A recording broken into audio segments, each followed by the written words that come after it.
If love and gogi is wrong, I don't want to be right. What would Socrates say to that? It tickles my fancy. Okay. Goosies. I don't have hair. Oof. You got Marcos. That's not right. Yeah, That's true. You do got me. Get over here, Marcos. Let me look at you. They don't want it.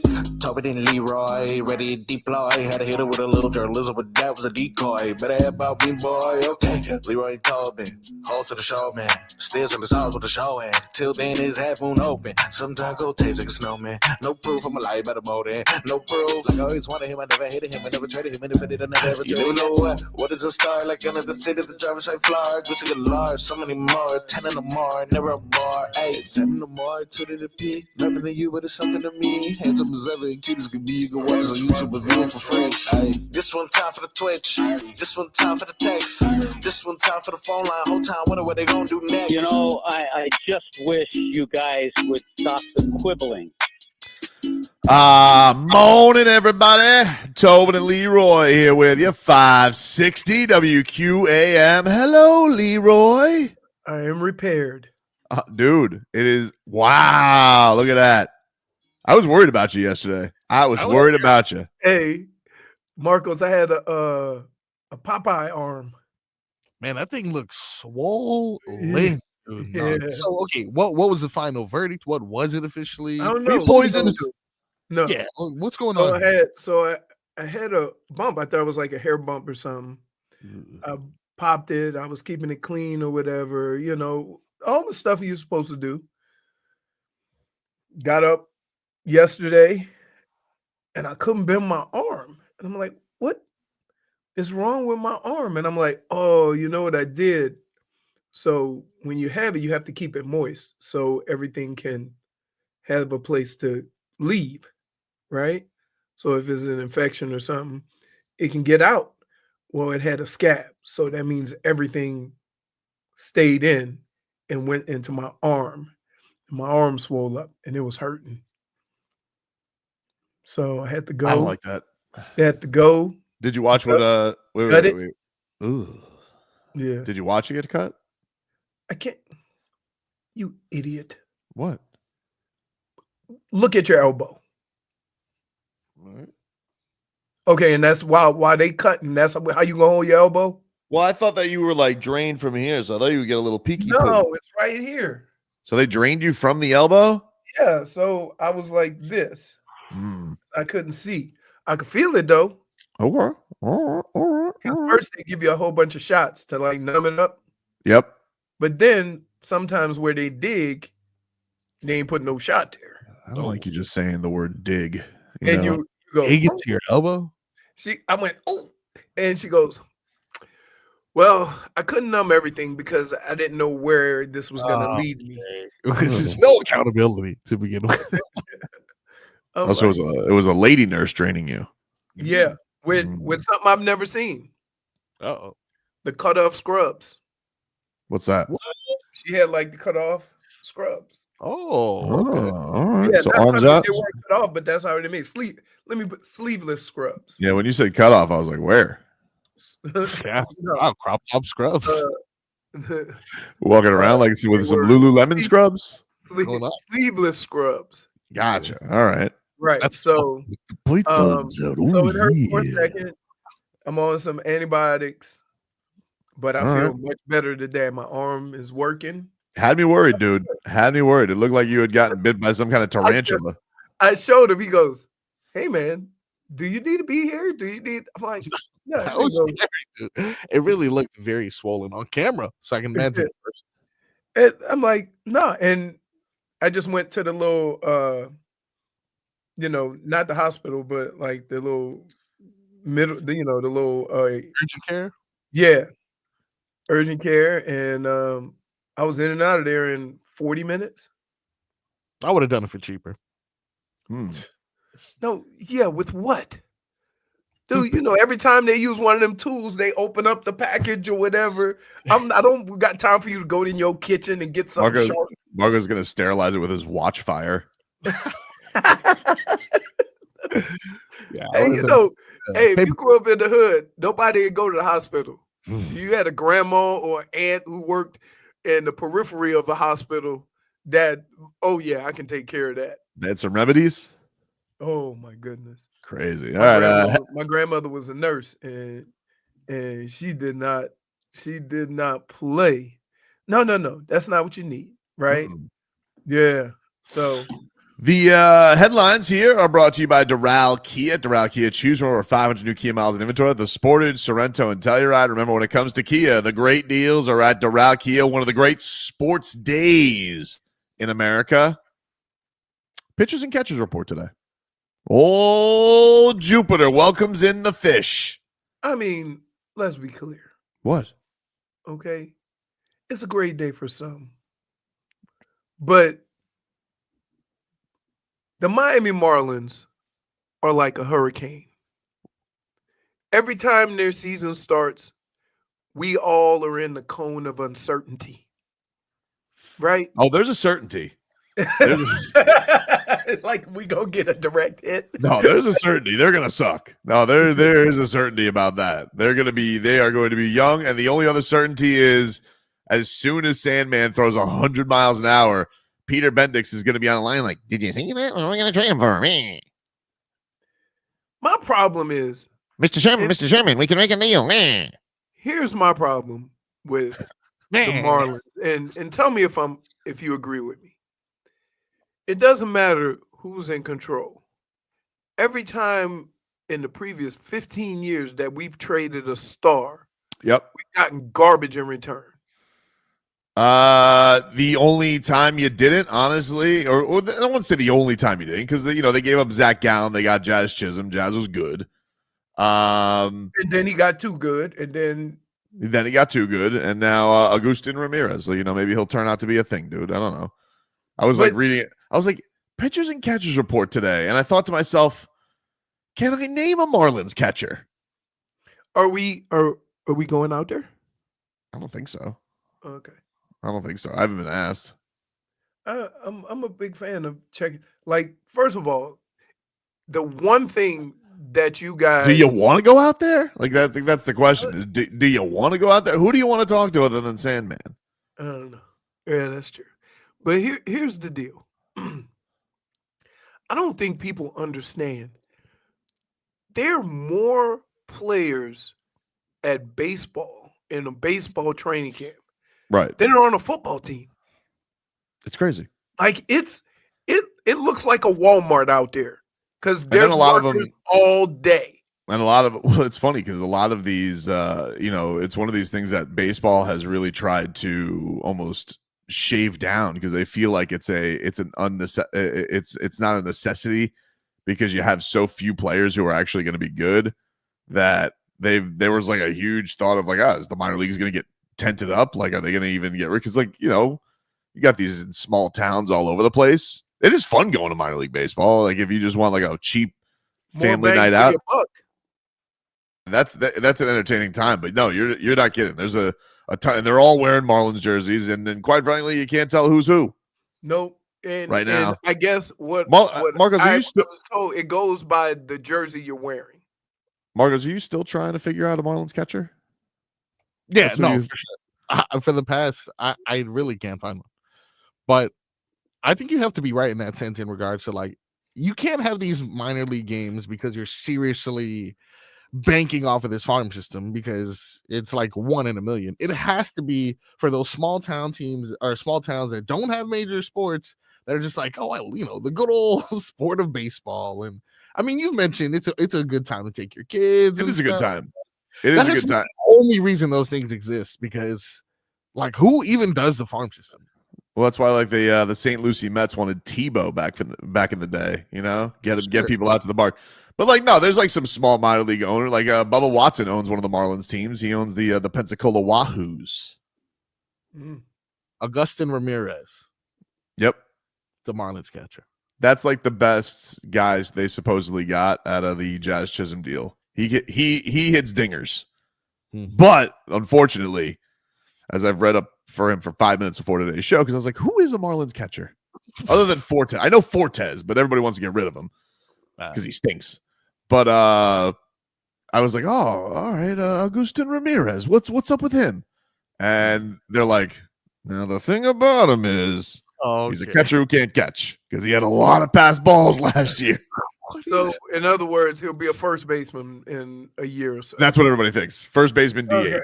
First baseman. But obviously, if you're a catcher, I mean, like, man, that's a if you're a catcher who can hit, that's a hell of a luxury to have. Yeah, but it does seem like that could be short-lived.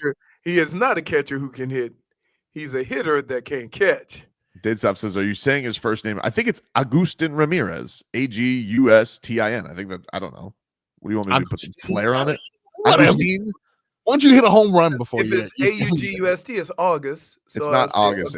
It's Agustin. Agustin, I think is how it would be, right? Hey, look, I'm not gonna learn his name until he does something. Dude, we're looking at you. Me? Okay. I'd say Agustin, but again, I'm not gonna learn his name until he does something cool. Nor this is the equivalent. Asking Marcos about Spanish. Can we call him the Goose Man? To me, is the equivalent to me asking you about hockey. Can we call him the Goose Man? Like we're assuming Marcos knows Spanish, and he doesn't. This is very offensive. What if we ask you about French sometimes, Creole or something like that? You know a little bit. Yeah, I know a little bit. See, but I'm not Creole. Well, I'm not French. You are Latino. Well, so if we have any Latino questions about words or whatever, you're on a comedy page named Cafecito Comedy. Yeah. Which is funny if you know Marcos. Because dude can't speak no Spanish. It's amazing. You are incredible. You are incredible. Hablo inglés también. Yeah, okay. That's funny. If it's anything other than one for fraudulence. No. And then we'd ask J-Fig, but she ain't gonna come to 12:30. And we'll forget about it by then. If J-Fig confirms that it's anything other than Agustin, then I'll accept it. But as of right now, I'm doubling down on my answer. All right. Well, and maybe just for sure, I'll just call him Goose Ramirez. Goose. That's not bad. The Goose Man. But anyway, I used to think though, like this really was a holy day to me back in the day. Like as a sports fan, I was so excited for pitchers and catchers. I was like, oh, it's here, dude. How old were you when the Marlins were? When they were introduced? 6. Okay. So 6, 7. Understand this. I had never been anywhere near baseball. And in fact, the only baseball that we had in New Orleans was they used to do a series in spring ball where 4 teams would come to the Superdome and play in the Superdome on the weekend. And that's the only baseball I got. Well, I was a kid. There was a lot of teams down here. There were like more when I was real little. There was a lot of teams like in Pompano and things like that. Right. But when I really started getting into watching the Marlins, it was the only team that was down here before they changed ownership and moved to Jupiter. They were all the way up in Melbourne. Mm-hmm. And so the only time I really got to see them was when they played the Orioles, because the Orioles did spring training in Fort Lauderdale. Right. Right, where the Pinks play now. Mm-hmm. So I never had any baseball until I got to college. And then we had, the Tigers, and then the Indians were basically what the Marlins are now until like mid-90s. And then they started getting good. So that was my first like, hey, let's go see a baseball game type of environment. And I had, like I said, me and Kenny Lofton switched season tickets. So I had season tickets to the Indians. So I went, man, I used to love that old 12, 1 o'clock game. I could just go sit in my seat with all the other 200 people there during the week and just watch baseball. And then I just go down in the locker room. So, yeah, that was fun. Bendix is going to be sitting behind that bump today watching the Sandman on that radar gun, just drooling because he can't wait to trade him for 6 prospects. How long before he's, up to speed? Sandy? Yeah, did they say? Sandy's going to, I think, start opening day. Yeah, he said he's fully back. Yuri is not going to be back till the All Star break. Jeez. I don't know why they wait. Just out of curiosity. Why do they wait? What? Once they get that elbow strain, I think it's you have to coming. wait for it. I do think you have to wait for it's like kind of a knee thing. I think you have to wait like a certain amount of weeks till it goes down. If it No. gets hurt. What I'm saying is that every time we've seen an elbow soreness type of thing, they rehab it and then they come back and then they struggle, and then 6 or 7 months later, so and so's having Tommy John surgery. Oh, I don't know. Like, once they start that process of sore elbow, I'm pretty sure it's Sandy coming. It seemed like the last year Sandy pitched, he probably pitched the entire year just through toughness and probably could have gotten it like in the beginning of the year. Because remember he had the Cy Young year and it was an unprecedented level of innings pitched. He was like some kind of throwback from the 70s where he's like the only guy going the distance in the league. And then, which was awesome to see. I'm not, I was like, that was unbelievably like elite ball to watch this guy pitch. Must watch every 5 days. And but then like the next year you could just like he just didn't have it. And it kind of felt like he didn't have it like the whole season. And I'm like wondering, did he just like grit through a season he probably should have just had Tommy John? Right. But that's what I'm saying is that are we to the point now where once a guy talks about a sore elbow, you know what's coming. I don't care how long you sit them. I don't care how much time they take off, how many starts they skip, right? The inevitable is coming. Oh, Mr. Sherman, he threw 104 today. And then he's going to end up a Yankee. He's going to end up a Yankee or a Dodger. Bendix here. Dodgers. He's throwing 103. Prospects. But do you want prospects from God. the Yankees or the Dodgers? Somehow the Dodgers also have the best farm system. That's just how. Which is crazy. They just buy get everything. Everybody, and they got the best farm system. Yeah, I was like, wait. It was because I was looking at the Marlins farm system. I'm like, all right, where are we rank? And I'm like, how are the Dodgers #1? This sucks. And we trading for prospects all the time. Well, because they just spend money. They don't have to ever give up prospects to get a player. They just print money, dude. It's ridiculous. Peter, my boy, what do you got? Mr. Sherman, he just went 9 innings. Hurry up before that thing blows again. Get him out of there. Get him out of there. Let's go foist the Yankees again. No, I'm on my way. No, you called the Dodgers first. You called the Dodgers first, and then the Yankees second. Dodgers because you want those two competing. Or you maybe give Boston a call. Who else? San Diego. Are they out of it now? Because they were spending a lot of money. No. San Diego. Who else? San Francisco's not cheap. Who would probably throw something at them? Houston. Mets. The Mets. Oh, the Mets. Yeah, the Mets. That's money. So yeah, you know who to call. You know who to call. But sometimes they call you because they got feelers out. That's what he's want. Oh, no, trust me. They're probably like once he goes up against Skeens and if he outduels Skeens on opening day, Bennick's gonna be like, no prospects. Didn't Skeen win the Cy Young last year, right? Yeah, he's good. He was. Oh my goodness, was he? He's a horse. But anyway, they built alike. They look like the same guy, right? Big boys. Big. Heat are also in action tonight on the hardwood against the Oklahoma City Thunder. We'll talk about that coming on up in 15 minutes of Heat. That's next. I will sting. WQAM broadcasting live from the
Bum, bum. 15 minutes of heat here for you on 560 WQM is brought to you by Hollywood Kia. At Hollywood Kia, the #1 Kia dealer in all of Florida. Get the star treatment. We want to see you in a Hollywood Kia. Visit them online at hollywoodkia.com. It is an 8 o'clock tip-off tonight from Oklahoma City. The Miami Heat are 14.5-point underdogs tonight to OKC. This hurts my heart. Tyler Herro and Jaime Jaquez Jr. from Anthony Chang still listed as questionable. As of yesterday, they did not travel with the team to OKC, but it was not ruled out that they could meet up. So this is some disastrous. Oh, but it's down to 13.5. So maybe they think Tyler's coming back. I don't know. But he's worth only 1 point. I don't know. I'm just telling you that he is. Well, the Thunder have only lost 9 times this year. They're 43-9. No, I know. Tyler, I believe they have shoot around. What time is it, Oakland? Do they do that? Believe they got shoot around. They got all them new guys. They need to figure some stuff out. Yeah, they're an hour. They're an hour behind us. So I think they have shoot around 10 a.m. their time. So it's 11 a.m. our time. So maybe next hour we'll get an update on if the guys made it up there. And we'll have a better idea of where they stand. But as of yesterday, they had said that they had not traveled with the team because of the BGs. Yep. Only got to keep up with an MVP candidate tonight with no Tyler Herro. That's all. I mean, it wasn't going to be Tyler. What do you mean? Tyler ain't going to be guarding him. No, he's not going to guard him, but I need somebody else to get some freaking buckets. Yeah, offensive. Yeah, because I got to tell you, that extraterrestrial was good. Oh, yeah, he's good. He's just arms and legs and neck. Should be that says the Heat don't have shoot around. They have brick around. Spo just walks. At shoot around, they build houses for habitat. Yeah, Spo walks up with a wheelbarrow full of bricks and cement. He goes, all right, let's get working, boys. Let's get going tonight. 6:45 is pre-heat with Solana. That gets going for you. It's down, yeah, so 13.5 is the line right now. Last night in the NBA, you had the Grizzlies beating the Suns 119-112. Kevin Durant, though, did reach 30,000 career points. So they gave him the game ball afterwards. The third quickest. Sheesh. You know who the top 2 are? For quickest? Yeah. I'm going to guess LeBron. Nope. Really? They did top 5. You wasn't on the list. Kareem? Yes. And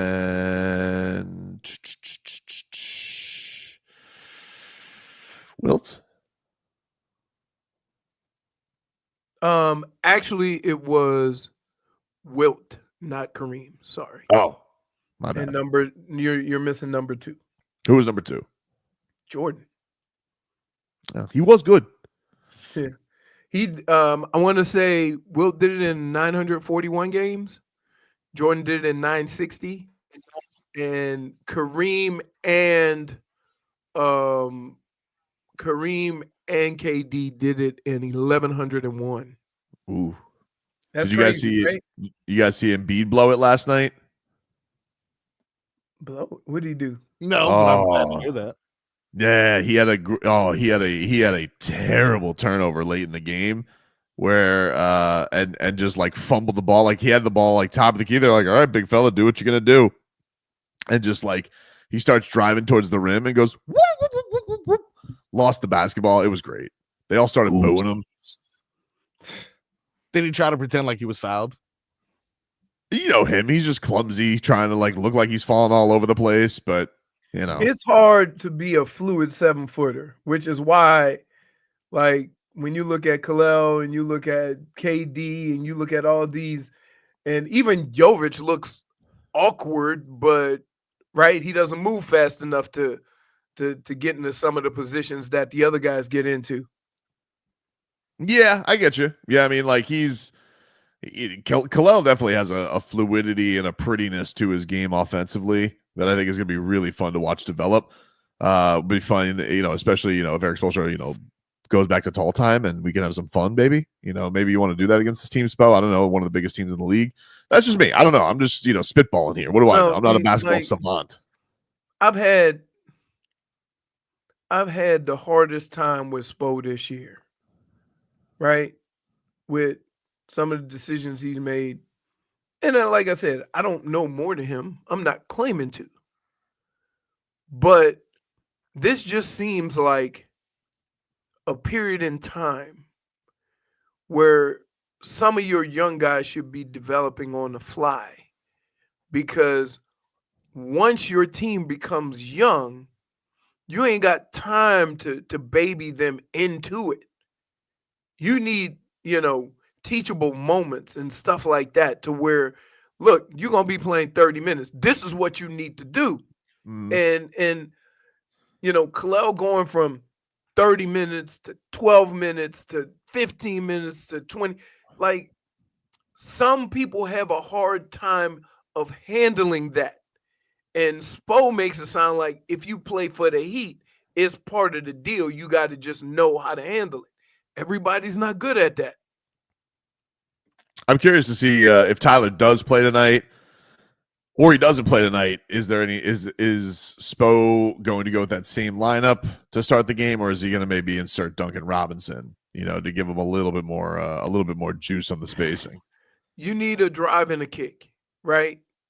And I think Tyler has been a good facilitator, either with the alley-oop, the kick out to the three. So you got to have a three-point shooter out there. Yeah, but Duncan's good at that. Like, Duncan is good at setting up bigs on stuff. Like, there's a good give. Like, he's grown a lot in that. But that's what I'm saying. Dunk does it, and Tyler does it.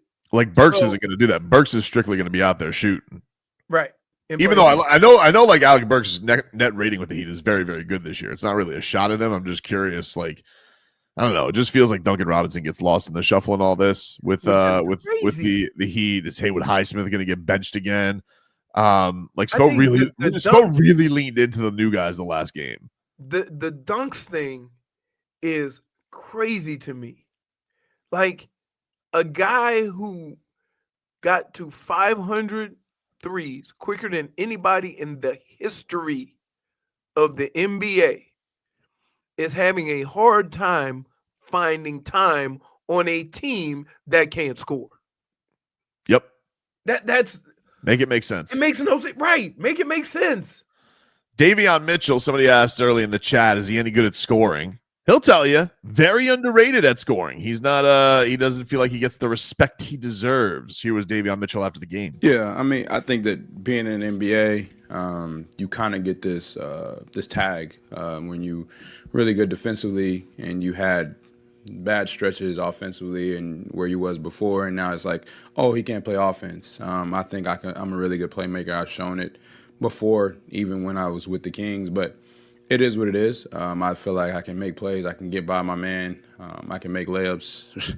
I can do a lot of things. But I got to make them tonight, and I'll be fine. Yeah. Well, and you didn't say I could shoot the ball. Not his thing. Wait. When a player says I can make layups, he is kicking the rocks on that shooting thing. Not his thing. He said playmaker, though. He did say playmaker. I heard that. He's a capable shooter in small volume.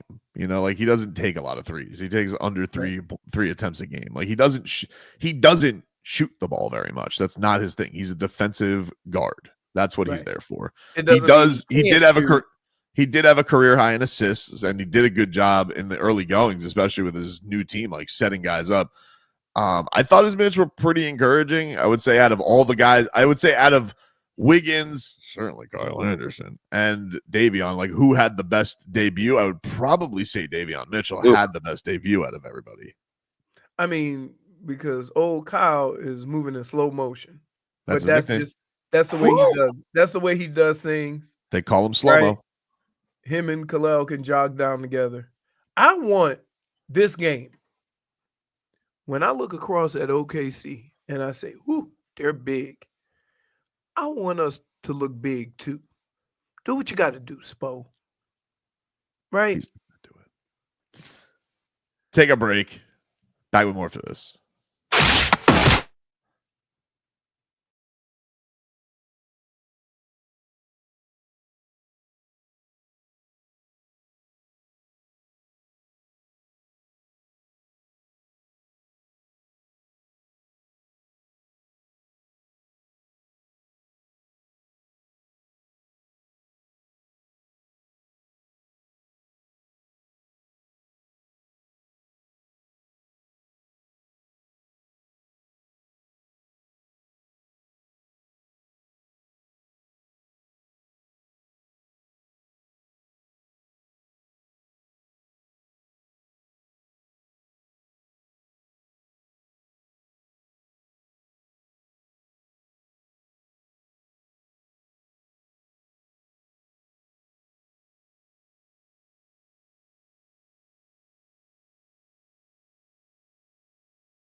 Welcome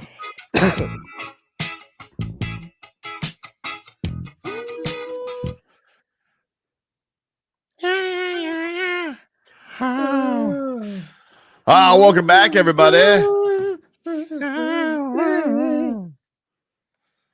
All right, welcome back, everybody. It is Tobin and Leroy here with you, 560 WQAM. Let us get to our road to repeat here.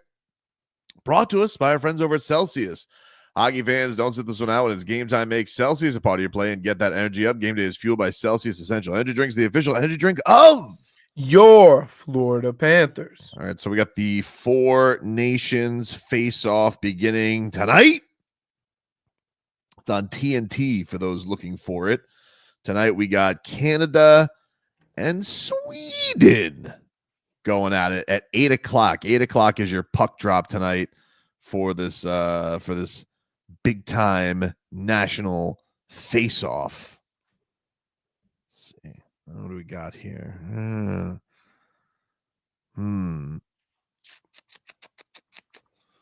Sam Reinhart to score a goal, plus 180 tonight. If you want Rhino. Reinhart to record 2+ points is 3-1. You know, mind you, it's a team. You got Sid the Kid, you got Connor McDavid on this team, so you know he's not going to be the lead pony like he is, but we know Rhino. I mean, he's just got that propensity to score goals, Leroy. He does. He does. What about Canada's a 1.5 goal favorite. The money line today is Sweden plus 175. Isn't with our boy Gustav Forsling. Rodriguez is not on that team. He ain't make it. No, he's not on the team. Right. It's the Sams. See. The Sams are on the team, Leroy.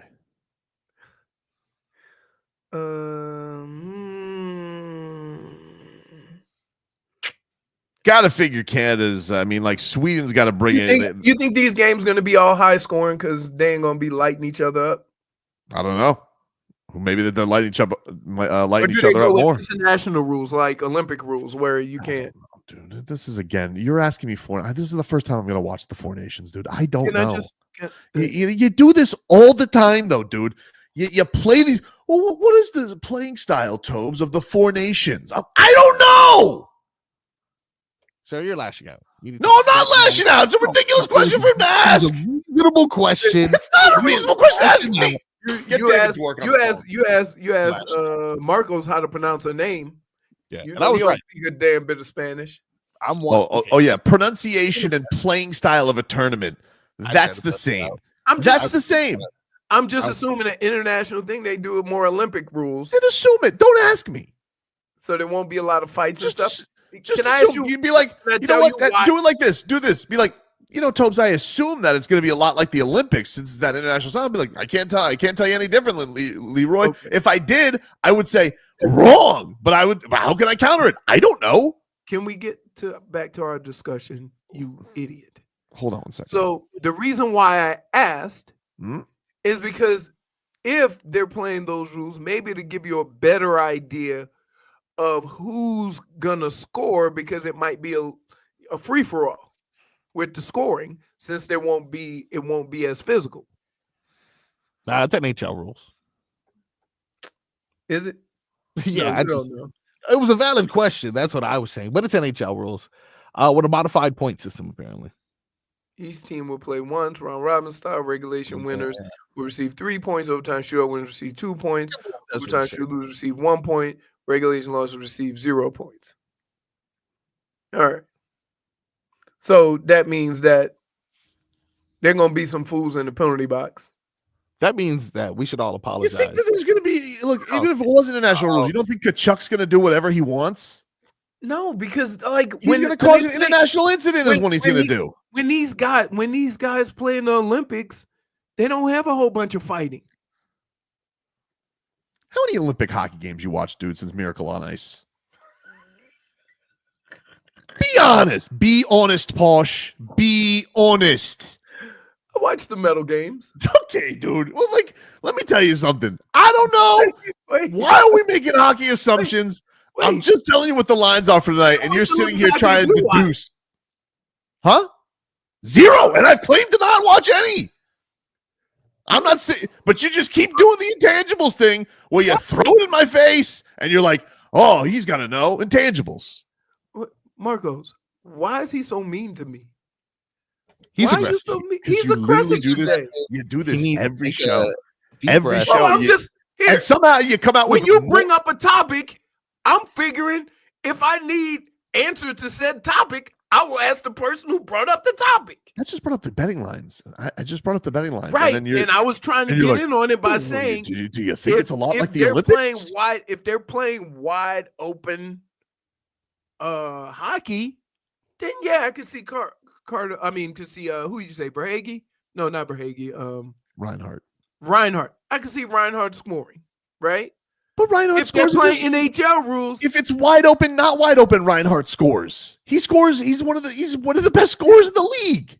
Yeah, I got you. No, I don't think you do. No, I don't think you do. You're just so mean. You are. No, you are ridiculous. I can't take you anywhere with hockey questions. What? Stop asking me things I don't know. asked I'm not Barry Melrose. Don't bring it up. I have to. We have a sponsored segment called Cat Talk. No. Repeat. You brought up chili peppers, and I was gonna go down the chili pepper path and ask. When do we ever bet with actual facts for chili peppers? When has that ever happened in the history of the show? Yeah, it's usually vibes. Yeah, -1 for lashing out. No, what are you talking about? Everybody agrees that you've been extremely rough here this morning to start the day. Leroy broke down. Dade South's right. Leroy broke down why you sweat from wings. He's a ponderer. Yeah, that's what you are. You are a ponderer. Like you just, is the ice wide open? And what is Sweden's forecheck like? I don't know what no forecheck is. What are you talking about? Right? Does Philip Forsberg and his mustache have enough to bring to Sweden? I asked a really good question. No, you didn't. You didn't. What rules are they playing by? Because some rules allow you to hit a little more than others. So they're playing NHL rules, which means that Kachuk gonna probably get into some fights. Somebody gonna probably get clipped. Somebody gonna get hit with a stick. There's gonna be power plays. That's all I'm saying. If that is the case, then Reinhardt is almost a must bet. That's all. That's where I was getting at. I don't even want to bet it anymore. You ruined it. Wow. You ruined it for me. Just mean to your core, all the way to the white meat. You just mean. Why's it got to be white meat? Because everybody, you ever heard I got cut to the white meat? I was on your side, Leroy, till you had to drop that, dude. I can't believe it. He was already trying to take Luka away from me yesterday. He's trying to you guys don't get him. I heard that. You guys don't get him. He gave you Cooper Cup. He said, "Be happy with this." No, I said, then we get Cooper Flag. What? You don't get anybody. You got who you got. Because Cooper Flag and McClung, intangibles don't dunk like that. That's not fair. It's not true. I know it's not fair. It's not fair. You got Jaime. What are you talking about? Oh, bubble gum. He's got tummy trouble. Guy's got the stomach of a grandma. Not really. It is alarming how often he's out for bubble guts. Seriously, what's going on with this? I mean, I don't even want to joke about this. Like, what kind of person gets this much BGs in a season? It's not even through the season. He's already got it. What, 3-4 times? Yep. It's got to be a record. Or that's what they just give. They just give that. Bubble guts. Can't really track bubble guts. You know what I'm saying? JIP says, I asked my white friend about everything lacrosse and hockey, so I understand where Leroy is coming from. Lacrosse. Oof. The same thing. If I have a lacrosse, well, I know who I'm not asking about lacrosse. I don't know anything about lacrosse. You don't know anything about hockey. Evidently, I barely know about LaCroix. Your dog cussed me every time I ask you a hockey question. Sure. I ask you basic questions. I'm not asking you it's questions not a basic like question. you You're Doug asking me a playing style of a tournament that doesn't happen every year. No, I said the rules. Are they playing Olympic rules or NHL rules? Is it Frozen 4 rules? Okay. How many inches thick is the ice during this? How many pucks do they use? Like the most specific questions of all time. Because that's what I need to answer. How do they paint the blue lines blue? See, now he's trying to have me asking ridiculous questions so it could justify him lashing out over I don't have to justify anything. This is what you've asked over the history of this show. I didn't ask about blue line. You probably have, dude. I'm probably not remember the segment. No, you thought it, but you've thought it. No, it didn't. I know what I asked you. I asked you, how does icing work on a power play? I know the shorthanded team can't get icing, but can the team on the advantage still get icing? That was my question. Wow. That's it. It's a normal hockey question. Okay?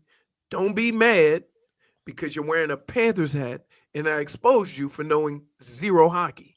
I don't have to be exposed. I don't know about hockey intricacies. I've said that to you because we've had this debate no less than 3 dozen times on this show.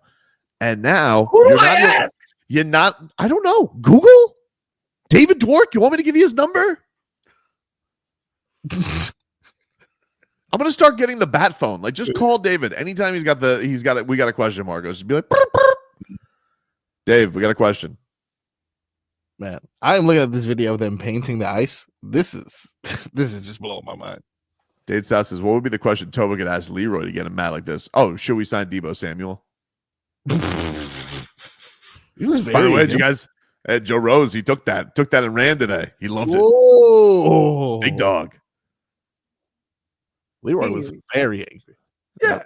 It's the dumbest thing in the world with what this team needs. We're gonna go sign a receiver. No, instead we got a star wide receiver with a tall woman fetish.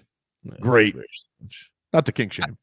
I agree with J Fig. I know too much about this man. We really do. Just way too much.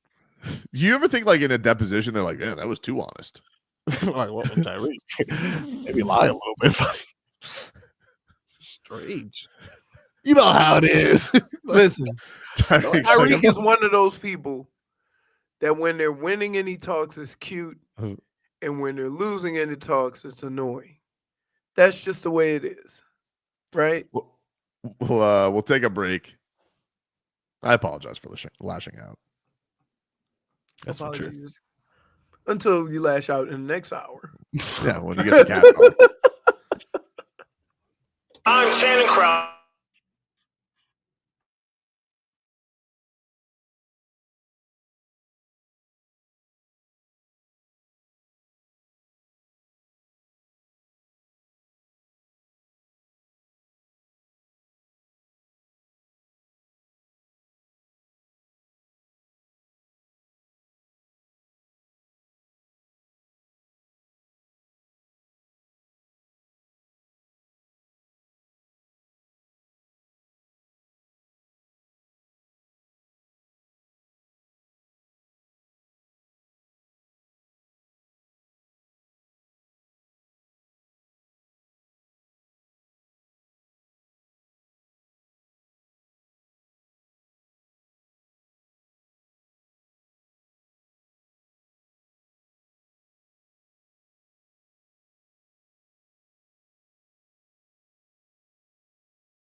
It's time for our Tua. It's our Tua. It's our Tua. It's our Tua. Tua, Tua, Tua. Tonga Valoa. Not Tua Tagovailoa. A for effort. Dolphins quarterback. Tua. It's our Tua. It's our Tua. Tua. Tua, Tua, Tua. Tua, Tua, Tua. Can go to hell. Tua Tonga Valoa. Dolphins quarterback. Daddy loves you guys. Our Tua with Tobin and Leroy. Check the history of food. Hour 2 of the program, ladies and gentlemen. Tobin and Leroy here with you, 560 WQAM. Let's get to headlines. Brought to you by Doral Kia. Doral Kia, choose from over 500 new Kia miles in inventory. The Sportage, the Sorento, and the Telluride. Remember, when it comes to Kia, the great deals are at Doral Kia. Heat back on the hardwood tonight against the OKC Thunder. Thunder. Thunder. Tyler Herro and Jaime Jaquez did not travel with the team to OKC with their stomach ailments, but it was not ruled out that they could possibly join the team for tonight's game. They have this game, and then they have tomorrow night against the Mavericks before heading off into the All Star break. And so we'll keep an eye on that. Hey, speaking of hardwood, congrats to the Miami Hurricanes basketball team. They won a game yesterday, beating Syracuse. Who is terrible? Who is terrible? They won a game, Leroy. It's only their second conference. I listened to the end of it. Oh, did you? Yeah. All right. I was in Very the car, so I just gave them a little whirl. The Four Nations face-off begins tonight with Sweden taking on Canada at 8 o'clock on TNT. Tomorrow, USA takes on Finland at 8 o'clock. That's on ESPN for those who want some of your Cats players playing for their country. You can check that on out. Marlins pitchers and catchers reported to Jupiter today. Sandy Alcantara, he is on the hill facing live hitters as we speak. And I got to say, he looks good. I'm watching some videos on social media. He looks pretty good. I mean, he can get out of bed throwing heaters. It's just a matter of whether his body will hold up, right? There's actually, it was funny in one of the videos you could hear in the background. And I think that that was just them getting ready to trade him. Why do I picture Peter Bendix like Hamburglar every time you do that? What did that say on the gun, Rico? Wait. 99. Wait. Why his assistant named Rico? Oh, you know, dude. Like, I don't know, dude. Out of curiosity, who was Mr. Jeter? Mr. Jeter. What was That his was name? Todd. Todd the intern. You went from Todd the intern to Rico. Rico's not an intern. He's just in the front office. Oh, he's in the. He's the guy who holds the gun, the radar gun. I mean, it sounds 99. like he's getting hip with the times. Somebody got to speak Spanish in the organization, right? Oh, what is lashing out everybody? I'm not, dude. I'm not. The Miami Dolphins have hired Bobby Slowik as their passing game coordinator. He was canned as the Texans' offensive coordinator, so he is now in the fold. So my question is this. Yep. There's a couple of things I want to see go away in the offense because I'm tired of seeing the results and the success of said play I'm getting ready to mention is not greater than the failures of said play. If I see one more damn bubble screen to anybody, I'm going to lose it. So the first thing he is going to do as passing game coordinator. Yep. Crumble it up. Yeah. Because how many times did we see that play ran and it was 2nd and 13, 2nd and 14? Mm-hmm. So, yeah. No. There is a specific time when you run that.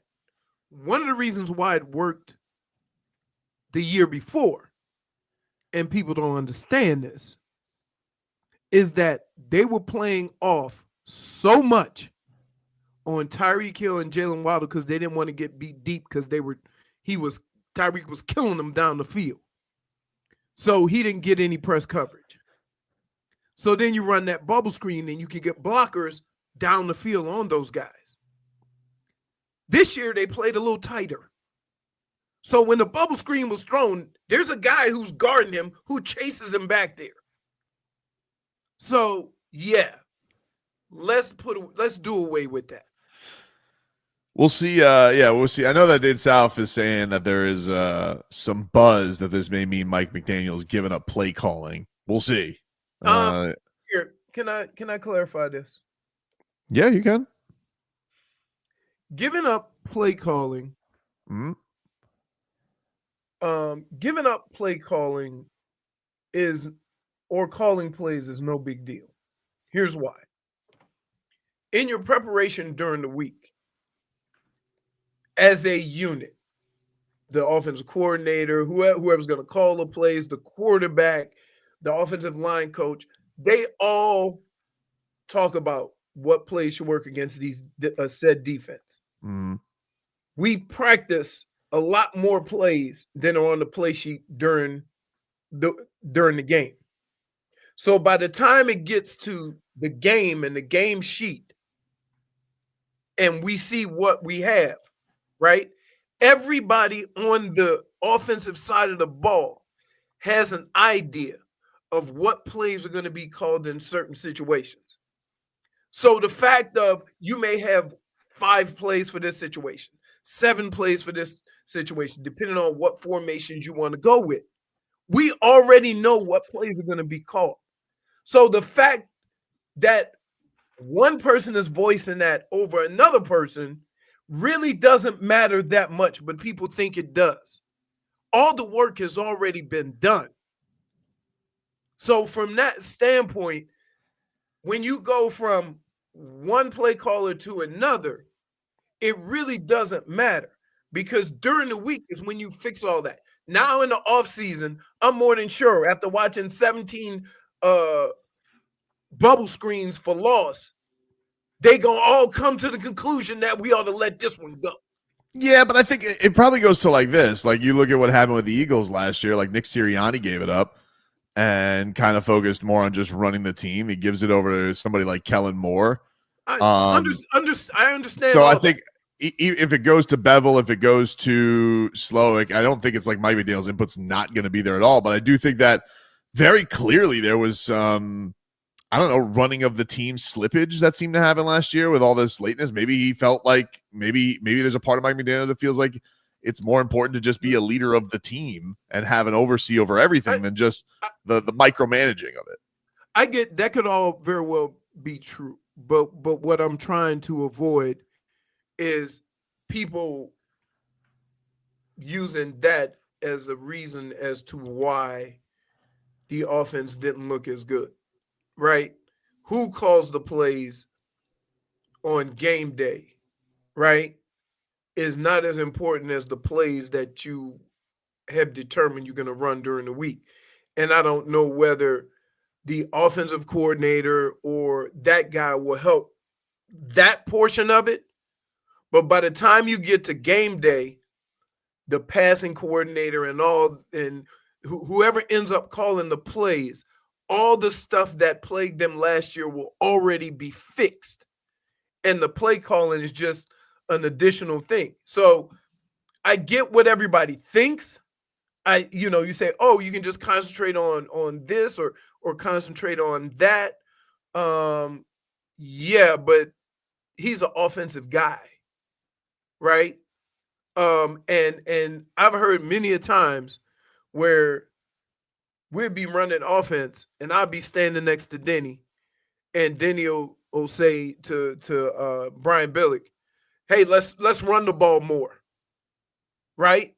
So whoever's calling the plays don't matter because that's what we running. Also, in the midst of all this yesterday, the there's a report. You know what?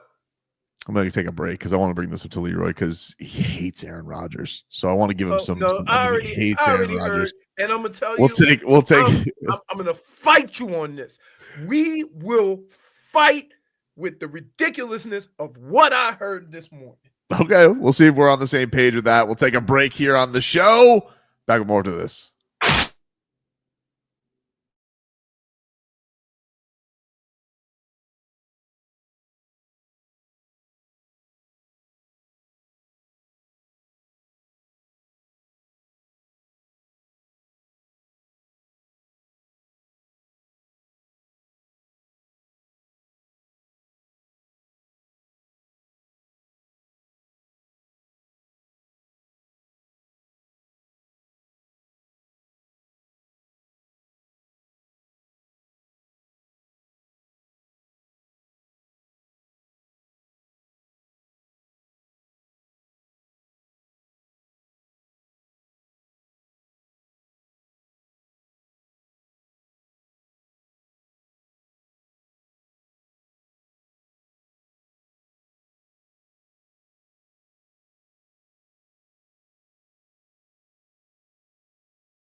Welcome back, everybody. Hey, we got a Valentine's Day giveaway for you. We're going to hook it up here for Valentine's Day and make it easy for you by giving you a chance to win tickets to the Miami City Ballet and a bouquet of flowers for Valentine's Day performance. All right. So keep on listening to our show for details on how you can win. If you can't wait to win, purchase those tickets at MiamiCityBallet.org and check that on out. You know, it's Frog Boy's favorite ballet is Swan Lake because frogs love lakes. Okay. Fair. Just, minding my business. You know what? Nothing like Tobin treating you like a carnival monkey at my house.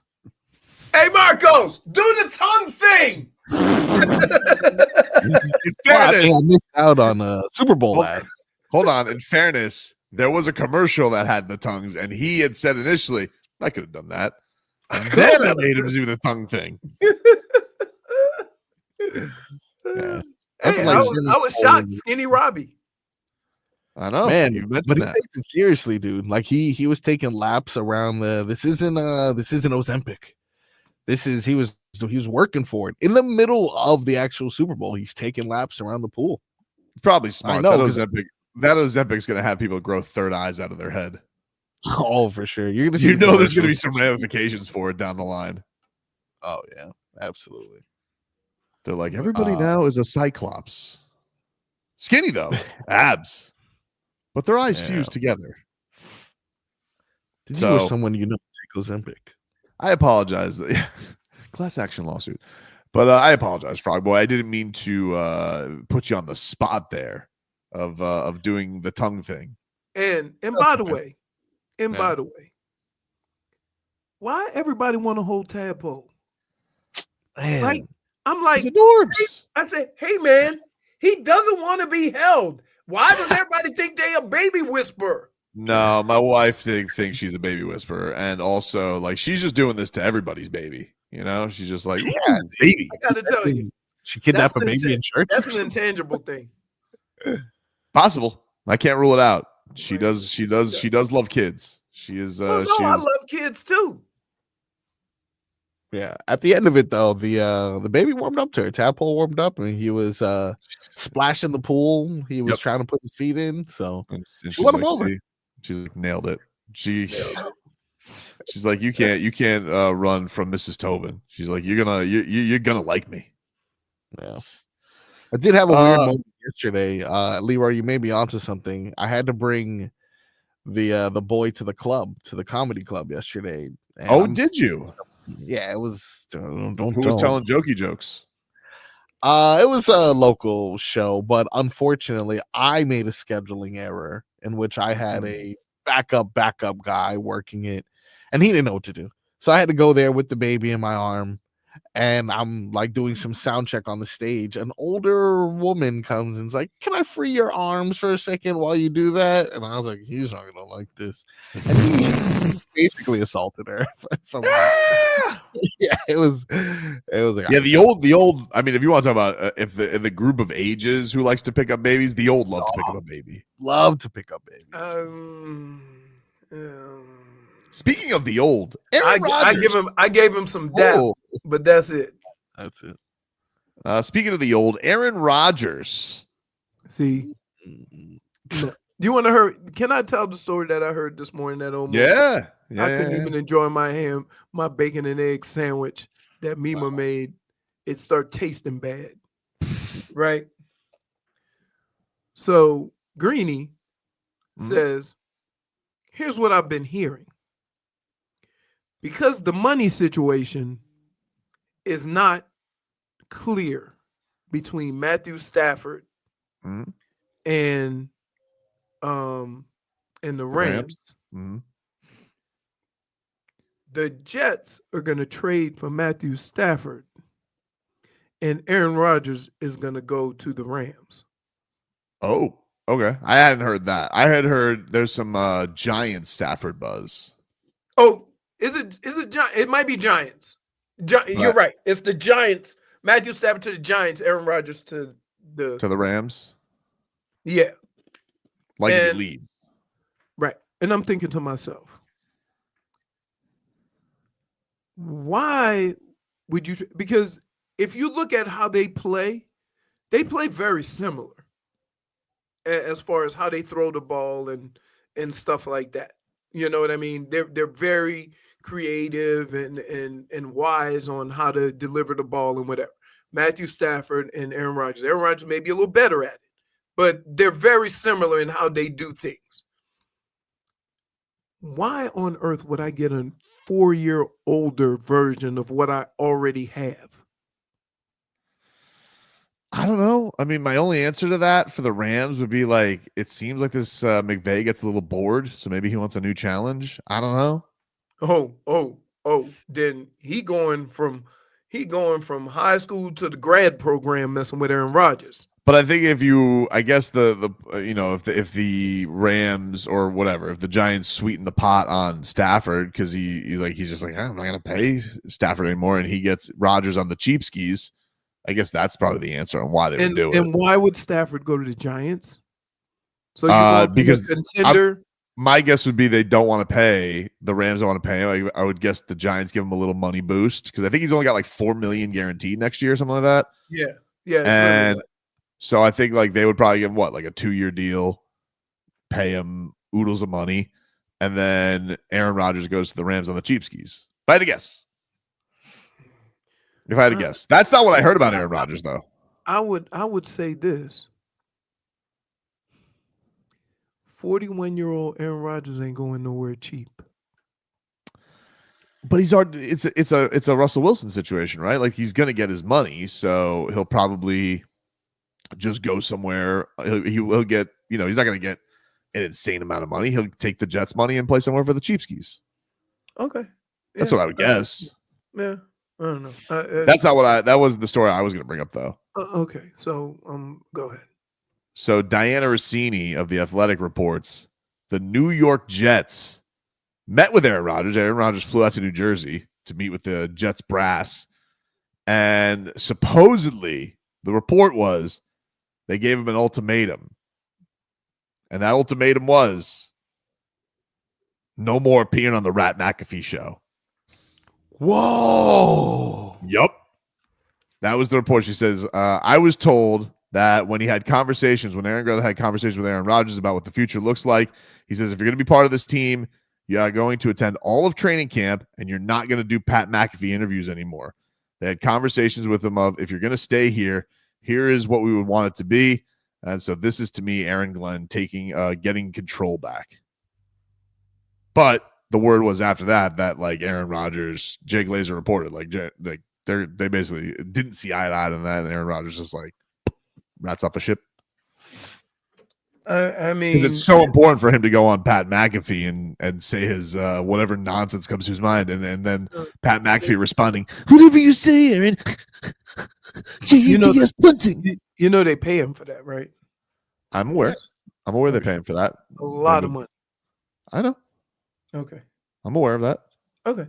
Just so you know. I would say he's been more known for his Pat McAfee interviews lately than playing football. I would agree with that. So. Which is a problem in itself. Right? Yeah.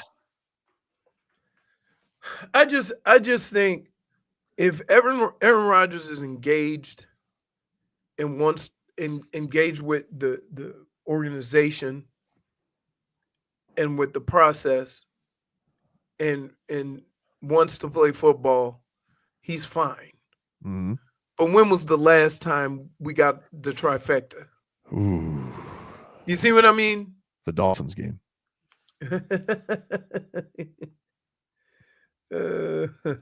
He was good against the Dolphins this year. He was. Yeah. Pat McAfee's going to have such a badge of honor. You're going to stay with the Jets, Aaron, but you stay with us. Punting. Prospects. Peter Bendix is on the Pat McAfee show? Oh, yeah, sorry. Punting. Sandy, trade him. Oh, God. We'll take a break. When we come back, we'll mix things up on the other side. WQAM.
Welcome back, you rascals. Tobin and Leroy here with you. Hey, we got a contest for you. The Slam Dunk in Vegas. You guys can win travel and accommodations for one winner and three guests to Las Vegas, plus $20,000.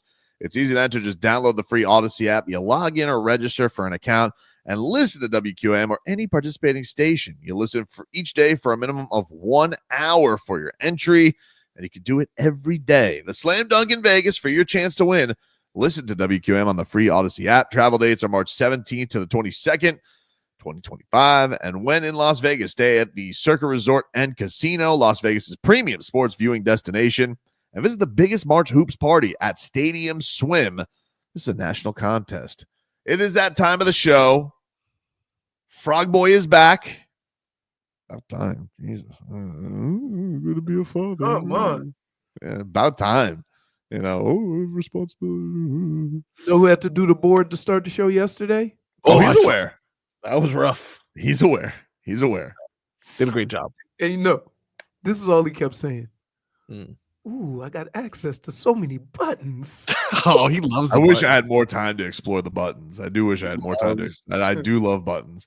I've been asking, I've been asking the peeps and engineers, hey, when can I get a button board on my side? You know, it's possible. I know it's possible. They just don't want to do it. Yeah. You know, They Maybe used to have the screen there, right? I think it's still there. I feel like it's still there. I'm not sure. It's still.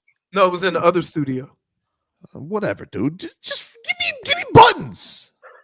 Right, and take it. Want them. You have been on edge today. Mm. All right, like, calm down. Right? Is there something we can help you with? Something you know? Is Perhaps it I had too much. No. I feel okay about the Heat. Like, it is what it is right now. I like the improbable to happen tonight. I mean, that'd be great. I mean, am I down? This has the makings of a 43 and 41. Do 43 and 39 or a 42 and 40 team, right? Yeah, I mean, like, would I like the Miami Heat to play productive basketball tonight and not in the year of our Lord 2025 to be able to score 90 points? 90 points. That would be nice. Yeah, that would be nice. Would I also like Jimmy Butler to stop getting to the free throw line like he's D-Wade in the 06 finals, just to show me, hey, there's a little wear and tear. Nope. Not can I get that?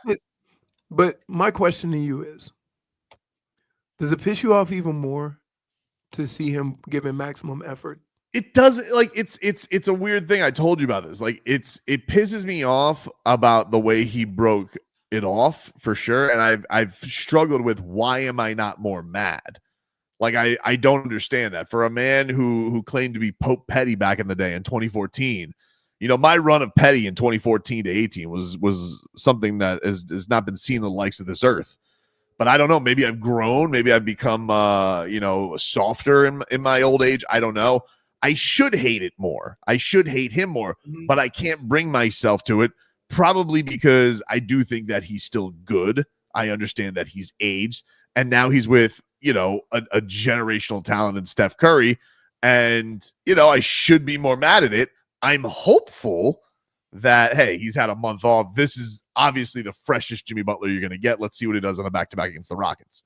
Okay. But I'll find that out tomorrow. For right now, he's dominating, and Andrew Wiggins shot 3 for 12. So I would like a little infusion. I need something to make me feel good tonight, whether that be a Kalel Ware 20-piece or Nico lighting it up or Wiggins having a great performance. I need something as a Heat fan, because right now I'm empty. Let's mix it up, Frog Boy.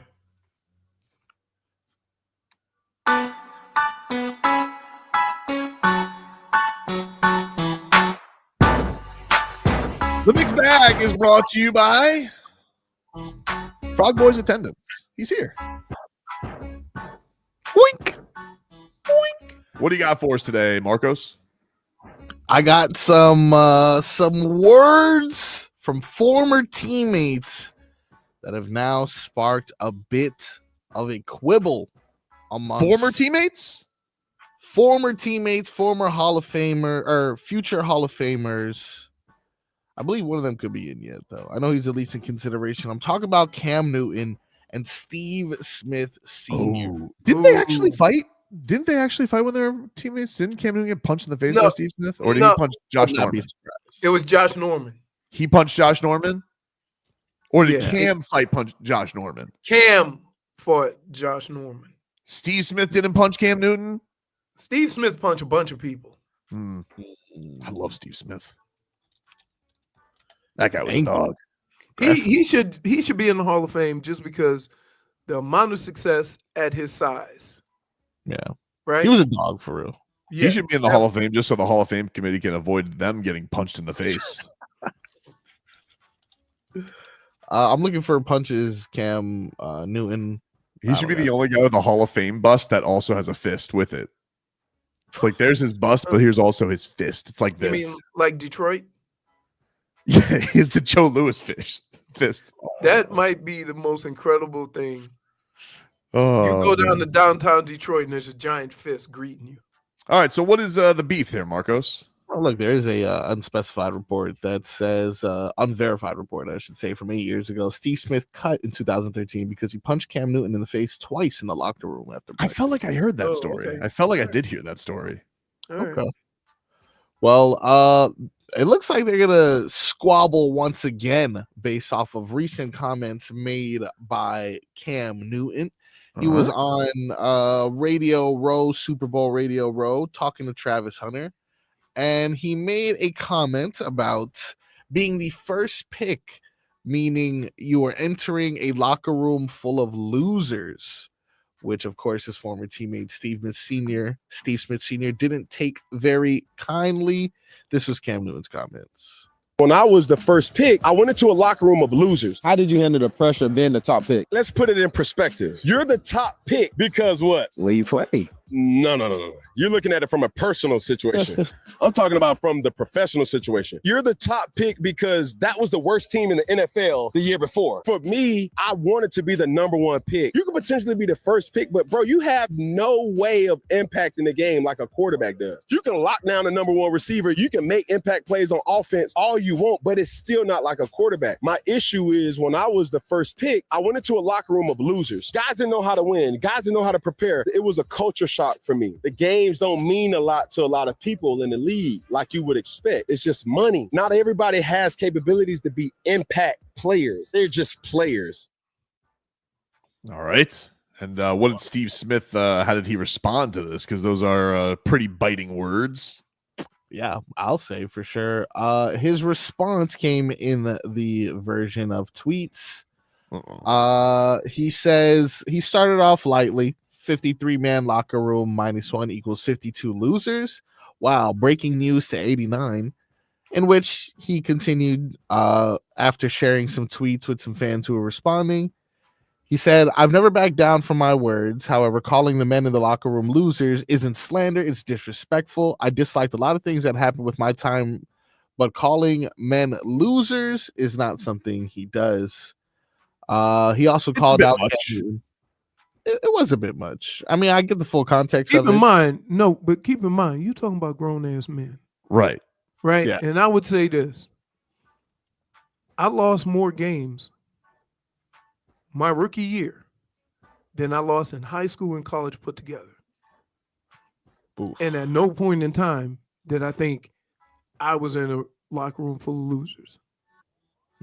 Did you have players, though, that were kind of like he said, where they're like, man, this is just a check to me? Well, see, when I got there, the Cleveland Browns were really, really old. I'm talking about really old. A lot of 30, early 30, mid-30s guys, okay? Bill Belichick came in and immediately made the team younger. So that, just keep in mind that there were two guys on the team when I got there that their first year in the league, I was 8 years old. So just imagine how football itself changed over those years. And so I would say that it was different football was different from the time they took over till the time I got there. That being said, I would still never go to Ozzie Newsome, Clay Matthews Sr., Webster Slaughter, Bernie Kosar, Kevin Mack, and Eric Metcalf and say, I'm here now, you guys are losers.